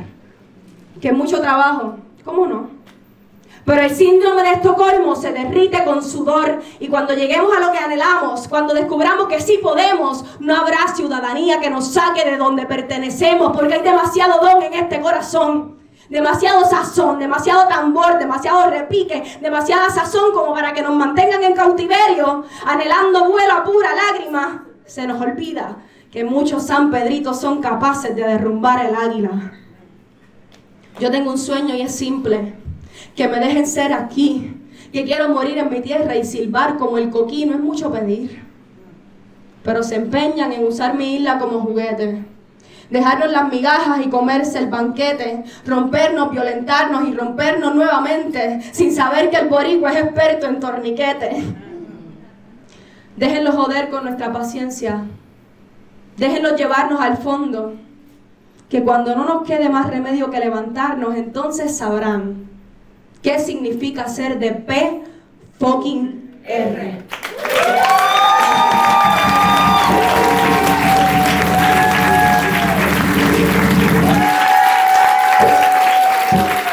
We're almost there. 2 more poets.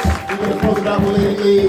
But you know I'm bringing up Flaco Navaja next, so just stand by while I introduce a dear friend of mine, Red. You got to come out here, Red. Call him Red. So, I just wanted to share this wonderful relationship I have with a Boricua who lives here, who inspires me every day. We're big fans of his kindness, we're big fans of his service, but most importantly, we're big fans of your creativity. You're not a streetwear designer to us, you're an artist, my brother. And the work you do and the connection you make to the people I bring to you is amazing and it's magical. So I want you to come up here and give a real word about who you are and the work you do. Give it up for Red back here.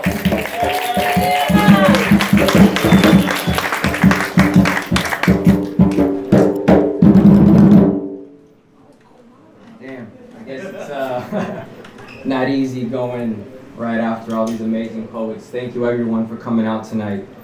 When Lem texted me, or he's been talking to me about it for months, like, hey, I want to spend my 50th en Puerto Rico, quiero volver a mi casa, quiero estar en mi tierra, quiero estar con mi gente. You know,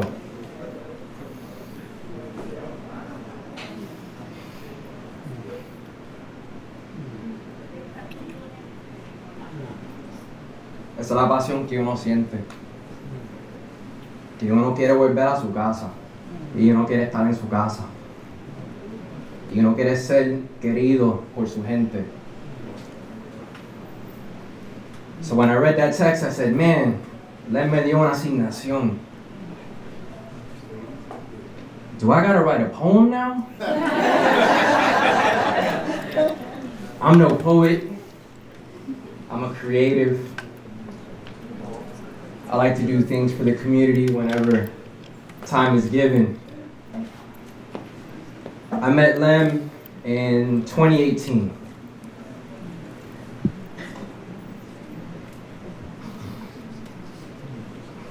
Let them know, Red. Let them know. Let them know what's going on, Red. Yeah. Just like Manny right after Hurricane Maria. And I decided to take a leap. Irme para New York. City of big dreams. A place where I knew many opportunities could come. And while I was working one day, Lemon Andersen walks in. On my hat, I had a nice, beautiful, embroidered bandera de Puerto Rico. And many would see me at work and they would, you know, diablo boricua, de la isla, esa es la que hay. Mira, yo, my family's from Puerto Rico. Yo, mi abuelos son de Puerto Rico. Right? That was the conversation starter. Man, that's not what Lem said. Lem looks at me and goes, hermano, ¿y tu familia? ¿Cómo está? Yeah, like they say in New York, that hit different. So I had to tell him lo que todas las abuelas de nosotros nos decían todos los días. Yo, Lem, un día a la vez. And like the beautiful poet said earlier today, when Lem says, yo, pull up, you gotta pull up. When Lem says, yo, you gotta show up, you gotta show up. Y todo va de la frase, un día a la vez. And that's what I lived in New York, un día a la vez. Lem opened doors, gave me opportunities, introduced me to people. We rebuilt a school together with Jesus and Lem and everyone else that they connected, and we got to reopen a school here in Puerto Rico. And we've been able to do a lot of amazing things. He's introduced me to a lot of amazing people. He's given me a lot of amazing opportunities.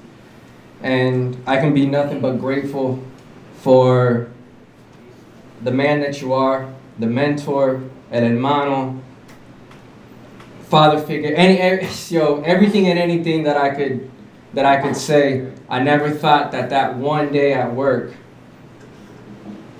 would change my life forever. And he's always, he won't text me, he calls me. He doesn't, I text him, he'll call me right away. And I guess it's my generation, right, that we're just so tech savvy. But he's taught me to be present, and he's taught me to make sure that I take un día a la vez extremely, extremely serious, where I have literally stopped living en el pasado, and I have stopped worrying about el futuro, and I have started to live un día a la vez. So my gift to you is, I'm going to write a poem called Un día a la vez. And when it's ready, I will share it with you.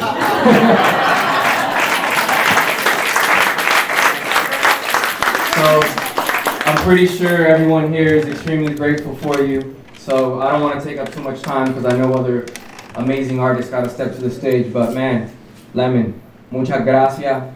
Te amo de corazón. And like they say, I wish you many, many more. Y aquí te celebramos un día a la vez.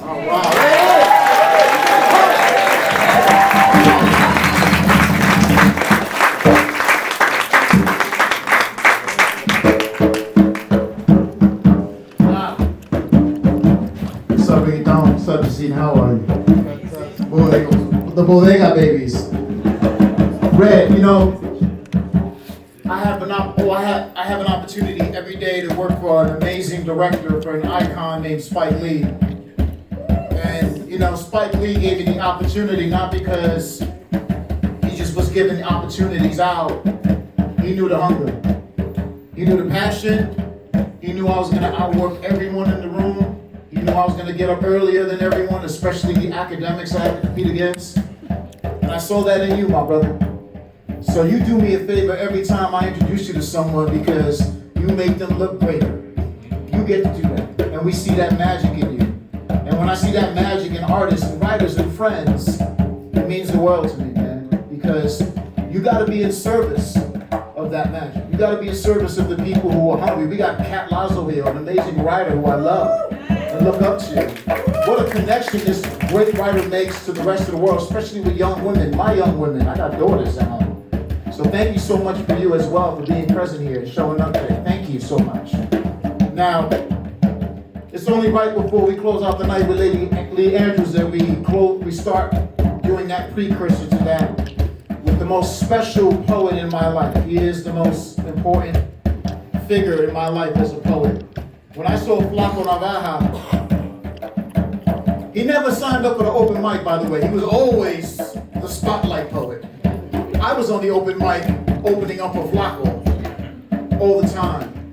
But, you know, that brotherhood and that connection that we have still to this day, we get our own jokes. You know when you have that person in your life that you're like, you got jokes that are funny that won't really go over well with anyone else, but me and Flaco do that, you know, Kaya que say, you know what happens when I get depressed, you know what I do. My man. But to me, he is the true definition of Nuyorican soul. So let's really close the night out before we get to Lady Andrews and ask her for a blessing as we exit tonight. I know you want to do an open mic. I don't know how to host at all, but I can host my friends and my poets.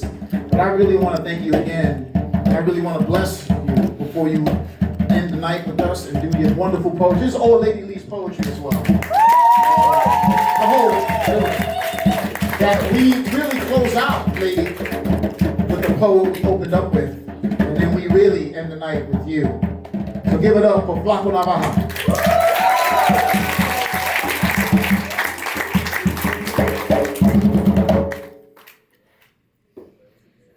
Lemon Andersen, please.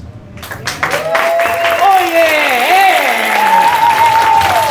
You get a drink, you get a drink.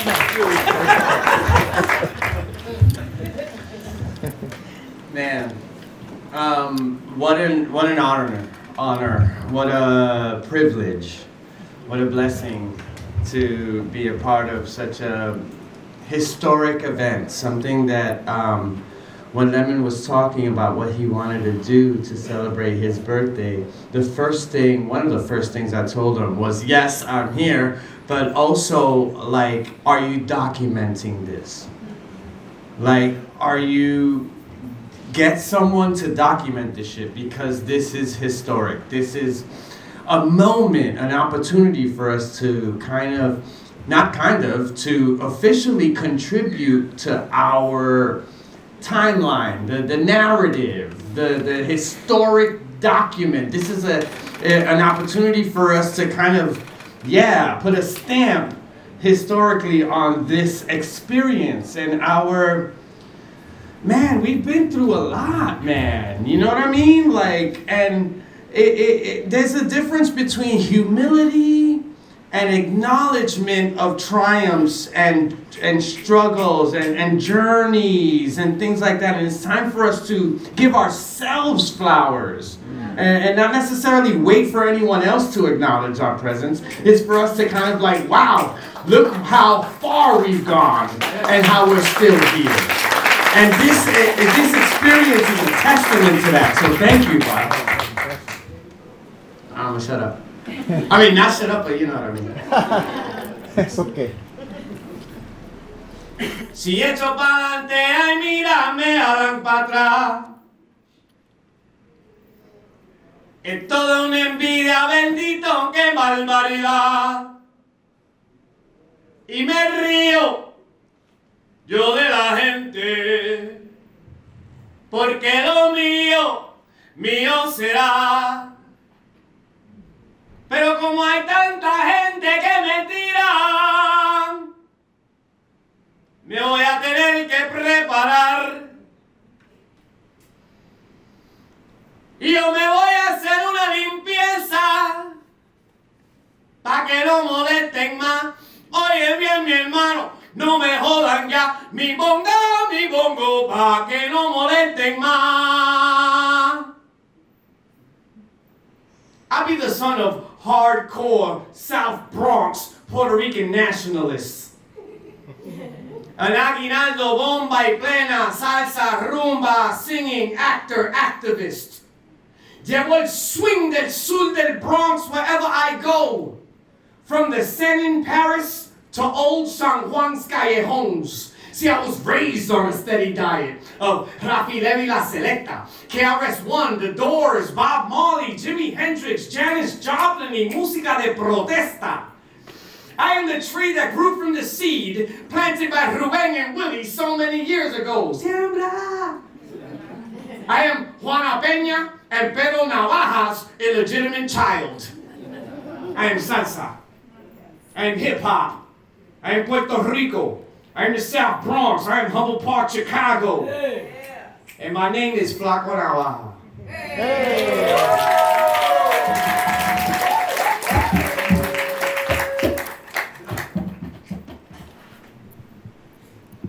I love the phrase that we are our ancestors' wildest dreams. I just want to say that.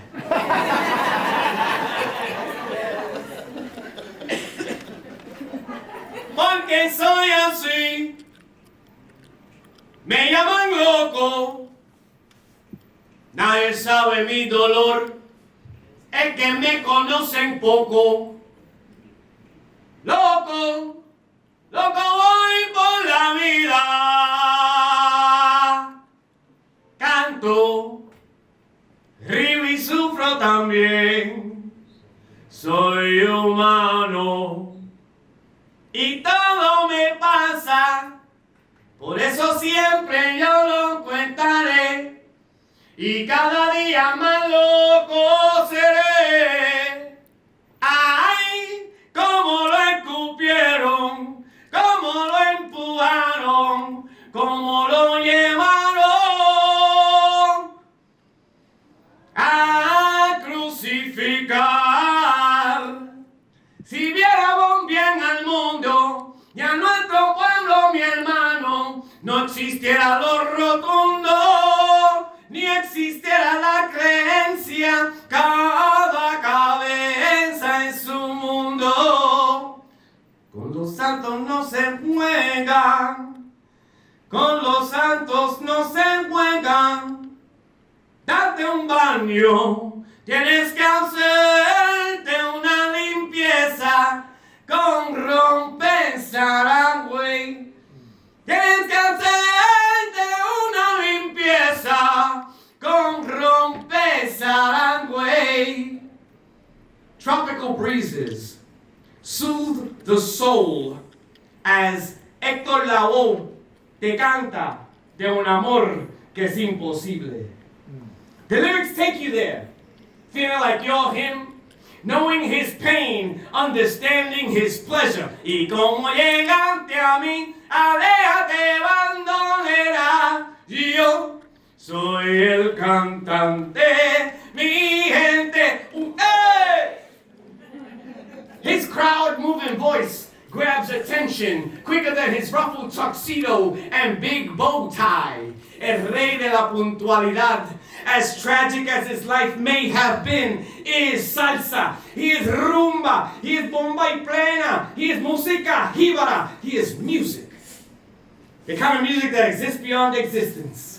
The kind of music that makes you want to dance, moving your feet from left to right, up and down in perfectly synchronized movement, far more complex than anything learned in dance school, yet simple enough for anyone to do. The stories told through the sounds of Willie Colon's trombone. Create illusions in your mind, making you return to La Isla, walking hand in hand with Celia Cruz. Ven, Colora! Cracking jokes with Cheito Feliciano. Anacaona, adentro de Anacaona. Talking politics with Ismael Rivera. De la tumba quiero irme, no sé cuándo pasará. That's what salsa does to you. And that is why Héctor Lavoe is, and always will be, el cantante de los cantantes.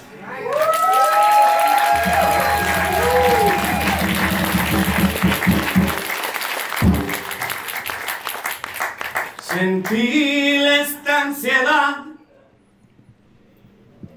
y pensar que te burlan de mí.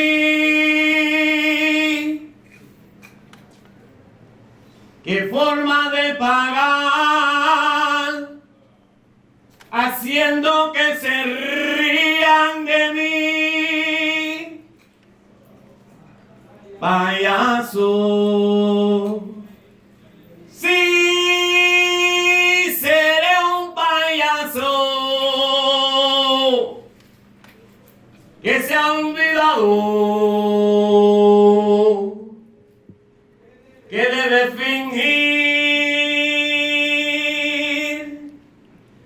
Te invito a verme actuar para que ríes como los demás, mas tienes que jurar que vas a quedarte hasta que veas el final. Perdida entre miles de risas, tu alma gritará, payaso, basta ya.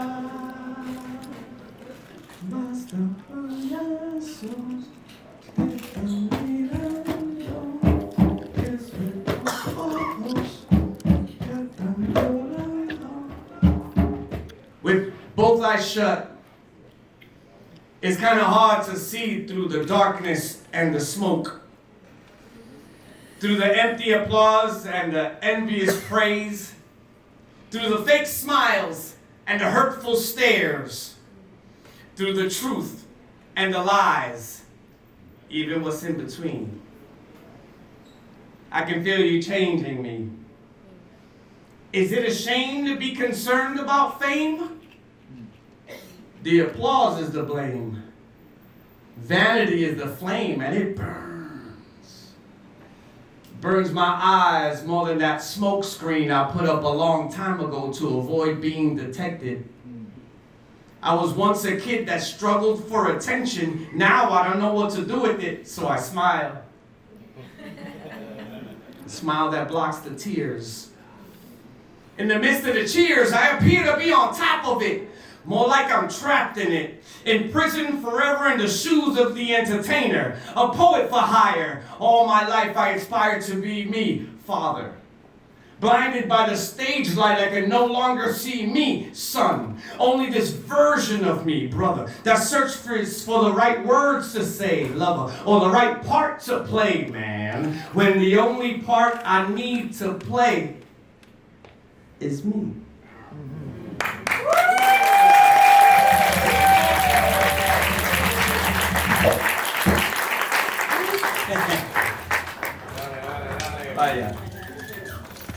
I am so honored and proud to be a part of any graduating class of the Nuyorican Poets Cafe's history.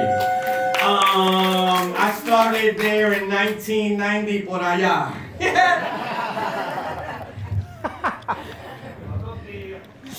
Casina.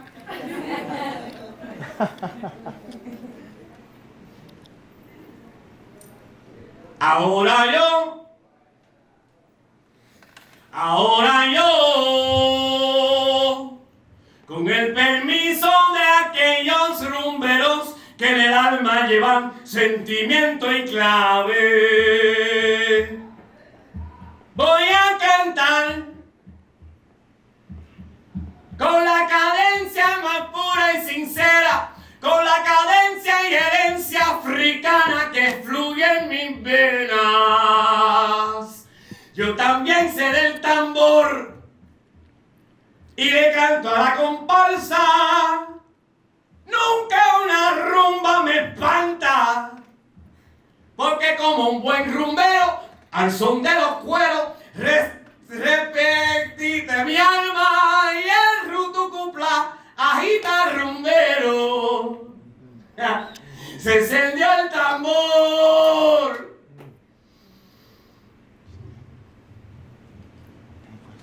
Juan, Miguel, Milagros, Olga, Manuel, all died today. Tomorrow I will die again tomorrow, waiting for America to wake them up in the middle of the night, screaming, mira, mira, mira! Your name is on a winning lottery ticket for $100,000! Puerto Rican obituary by the Reverend Pedro Pietri was the first piece of work that told me it's okay to write Spanglish. And mi viejo San Juan, they raised the price of pan, so we fly to Manhattan. Nuyorican poetry at its finest taught me to keep my R's rolling, told me it's I to throw in a coño followed by a puñeta every now and then. And with one poem, the Reverend took me by the hand and introduced me to people like Mikey Piñero. Que yo me cago en la madre tierra que te parió. Ain't no snitch, Matadone's a bitch, and just like that we switched from La Metadona Cabrona to black girls with blonde wigs on, and in a matter of 3 seconds we were cured by the voice of Sandra Maria Esteves singing her wind song. Weaving unity into community. into dancing and trancing, into laughing and crying, into living a life free of chains. Mumi, I must be free. And my trance was broken by the voice of Miguel Algarin. Sunday afternoon, and all the church-going Latinos crossed each other with love. And that is what we did. Me and the Reverend, we crossed each other in prayer, praying for the life of Nuyorican poetry into the next millennium. And in the midst of our prayer, my eyes asked the Reverend, are these the last of the Puerto Ricans? And he shakes his head, no. I hear a hustler's song. Coke and dope, dope and coke, yellow top crack. Black is out, bro, purple, purple. Walking by, don't get high. If I'm dying, I'm dying. If I'm lying, I'm dying. Don't come back crying. Enter Willie Perdomo. He tells me a story about the day Hector Lavoe died. I was like, ah, la, la, la, la, la, que cante mi gente.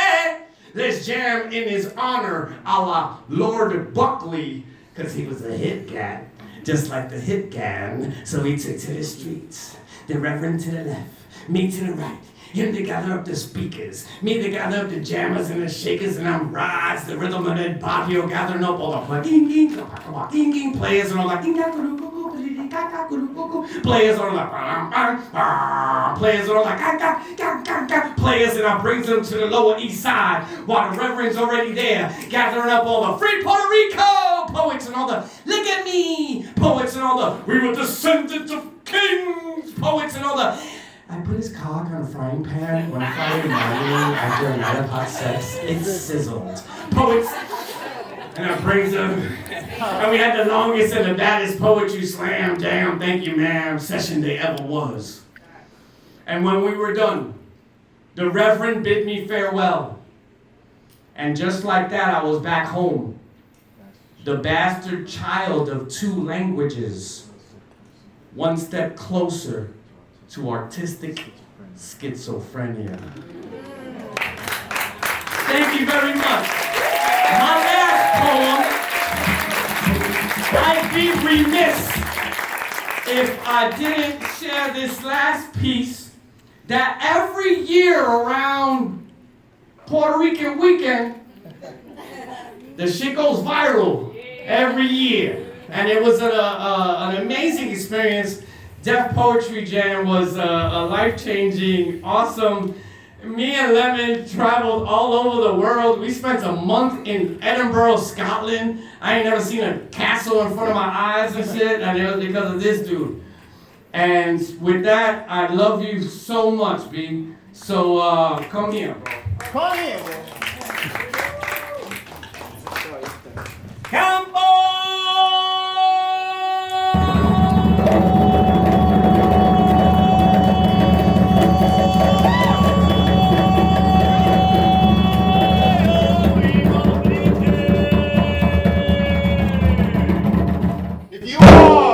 To the Marias and Jose's. Well, this is for your place in rap history, even though you don't feel your face. See, we've been around since before the underground. King of the B-boys. You know how we used to freeze in the background? I never have to worry about how can I be down. Cause I'm Nuyorican, man. My people been here since You can't remember, man. Internationally, no one gets it the way we get it on. My people told the true United Colors of Benetton. Shit, I got a cousin named Chino with an Asian persuasion that I have you fooled. Reparations for my grandmother. She's black enough to own her own 40 acres and a mule. A cousin's so white, but he still grew up listening to Super Gagu. She be all the best dancers, but gangster even about our salsero. What? Hector Lavoe's mad better than Chel Feliciano. We're not just mira, entero, pero. Our war stories are sincero. Read them in el vocero. Put your hands on our women, she'll blow up your little huevos. No other tribal ladies look better in stilettos. But what is more beautiful is to see my sisters make it out the ghetto. We are so blessed. Our grandmothers cook a sancocho for the soul. In the Studebaker stretch. Papa, there's nothing new to me. That's why I put it down for the Capico Kings of my community. I'm representing Puerto Rican. Reggaeton hip-hop. Y el coro won't stop with a left hook tan duro. We even got the king of the boy bands, Menudo. See, my people got a reputation that we party like we don't play. Who arranged your baby shower and start a party in your hallway? Can I get a wire? Vaya todos los children of the barrios and playas. Just bump your fist like this a little higher. Throw your politics in a bonfire. To be Boricua is to be fly, but to be real Boricua is to be so much flyer.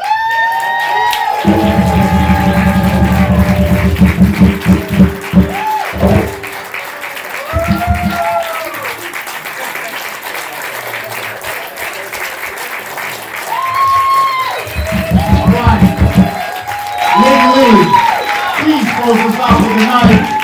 I want to thank all the poets who came out tonight, the poets who traveled here in cars from, who flew across the pond. Y'all were here, family members who were in the house. We got a tribe out tonight. We're going to go, walking through the town. So if you find us and you have to carry me, just carry me, okay? I'm just ordering up. And then I got Arturo with me, so, it really going to bother me. So,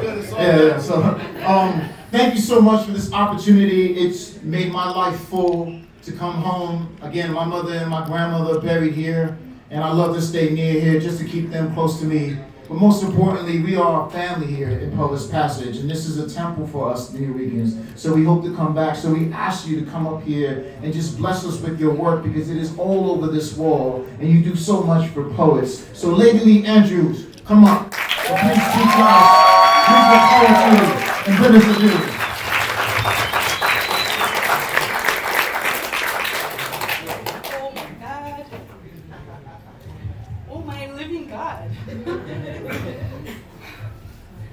I'm like, all the energy is still in my heart. That's why it's beating so fast. Thank you all of you for being here and for just nurturing my soul, and it's great. I have been nervous the whole time, wondering how am I going to live up to everybody. And wherever I cross and express my emotion, it's like, just be yourself. Yes. Just be yourself. I'm like, yeah. That's the best advice. So, I'm in love. Gary, oh, there you are. Okay. She's like a pillar to me. The other day, while I was working, because I'm here every single day practically. If I get a day off, I still work somehow. But someone asked me about the black pages of my book and what it meant. And I said it had to do with Hurricane Maria. And those poems are on black pages because they're poems written in that darkness. And I'm sure it didn't come from a negative place, but it was still a shock. And the person asked me, wasn't that a long time ago? Do you think you'll get over it? And I was like, and I was in shock. I didn't answer because I have manners, and I'm working. And I wonder, what would my friends say? And I pick a whole slew of different characters. What would they say? And oh my God, man. Chop liver, like, so many people would do so much. And I'm like, why did I just stay quiet? It's because I'm shy. But this poem was written because I was asked so many times during that blackout while I worked here in the dark. And this is my reply. If you ask, the storm left a question in my yard, too huge to discard or ignore. The wake-up call knocking on your front door, forcing to be let in now. The consequence is life or death, and you don't have a say in how. That was left for us to figure out. Just listen. How can one condone the hum, the throbbing discord, begging constantly for fuel? The dark today is cruel. This new scent of diesel fills the streets where people used to meet more often than they do now. It should be illegal if we are equal, but this perfume now has the devil's fools consumed. A wilted flower cries volumes. The poor cash cow glows with green gold. Sorrow runs the river of our soul, while priceless prayers filling the holes piercing our hearts. Remove your stake, vultures, sharks, and snakes. The past can erase 1,000 stories, but cannot touch the truth. It's outright abuse. May heaven take the time we need to heal, not you. And not stand accused of nature's will, suffering for a greedy thrill to hunt what you cannot kill. If you ask, I remain trying to cut a penny into pieces, slipping through the creases of my weary face, as my mouth grows weak, choking dry with truth. They tell me either wear the collar or fit the noose.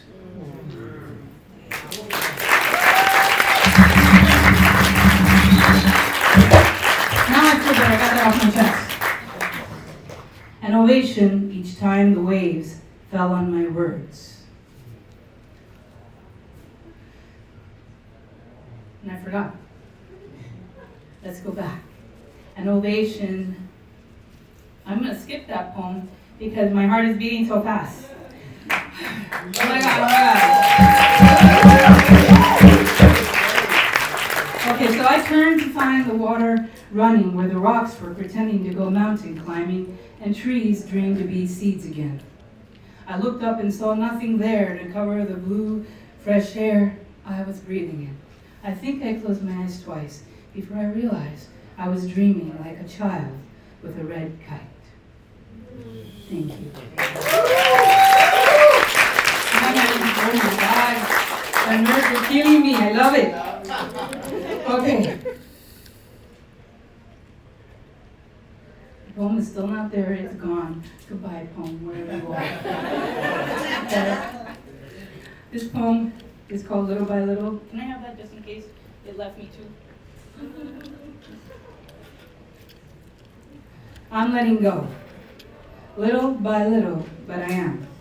It sometimes hurts. I sometimes cry. I sometimes erase it all, and sometimes I try and I can't. But I'm letting go. I am. That's just the way I am. I can't help it anymore. My mind races, unlike the hare who had patience to compete. I'm racing to defeat myself. It's torture in a shell. My heart has been to hell. I'm letting go. I learned that now I can. Little by little, but I am. Sometimes it's good, and sometimes it's sweet. There are times, too, that I never meet a standard, when questions flow unanswered, and it's okay in itself. I'm taking down the shelf of expectations, crowded by imitations. Well, I learned that now I can. I'm letting go, little by little, but I am. Thank you. And last, but not least, this poem is called La Trinitaria. La Trinitaria blushes under the sun, giving the wind a shape. I'm steps from home, a place with a million familiar faces I'll never know. It's paved with blue gold. I want to be in the picture of my life, meaning past, meaning long, meaning here, meaning now. Going home means slowing down, not by pace, by heart. These streets are supporting dreams, keeping the charm of art to a standard. History complied. Old San Juan's alive. Fashions come and go, and trends leave little to the imagination. Models wearing pretty frowns, dreaming of beauty gowns and fitting crowns, living up to the optical illusion of beauty. What you see, you will not reach.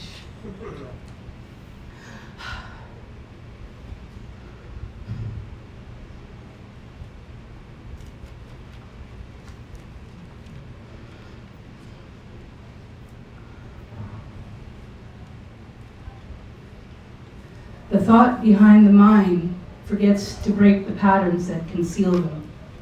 Painter, pay attention to the strokes. Behind each color, the braille of identity can be read in many tongues. Let go and wonder. Step into magic like water running from a river of light to reach the sea. There are generations of judgments passing by me and children not listening to the time, amazed. The fountain in the plaza is dry. Tourists wearing their best island life attire, guide for hire, while I pretend to own the open doors I cross. This fascination has me lost for words. I pause to recognize the sweeper's kindness. Buenas tardes, amor, que Dios te bendiga. They say to my reply, a ti también. I love every single one of them. The colonial vortex, the next door names, to swallow the shame over and over again at the polls, ritual habits embedded in our souls. The X marks the spot where we cannot change, sadly, what's imposed. The well of hope is dry. The well of opportunity is dry. Let me correct that, and full of hope. Give me strength, give me peace. Give me light in all I do. Keep me true, keep me constant.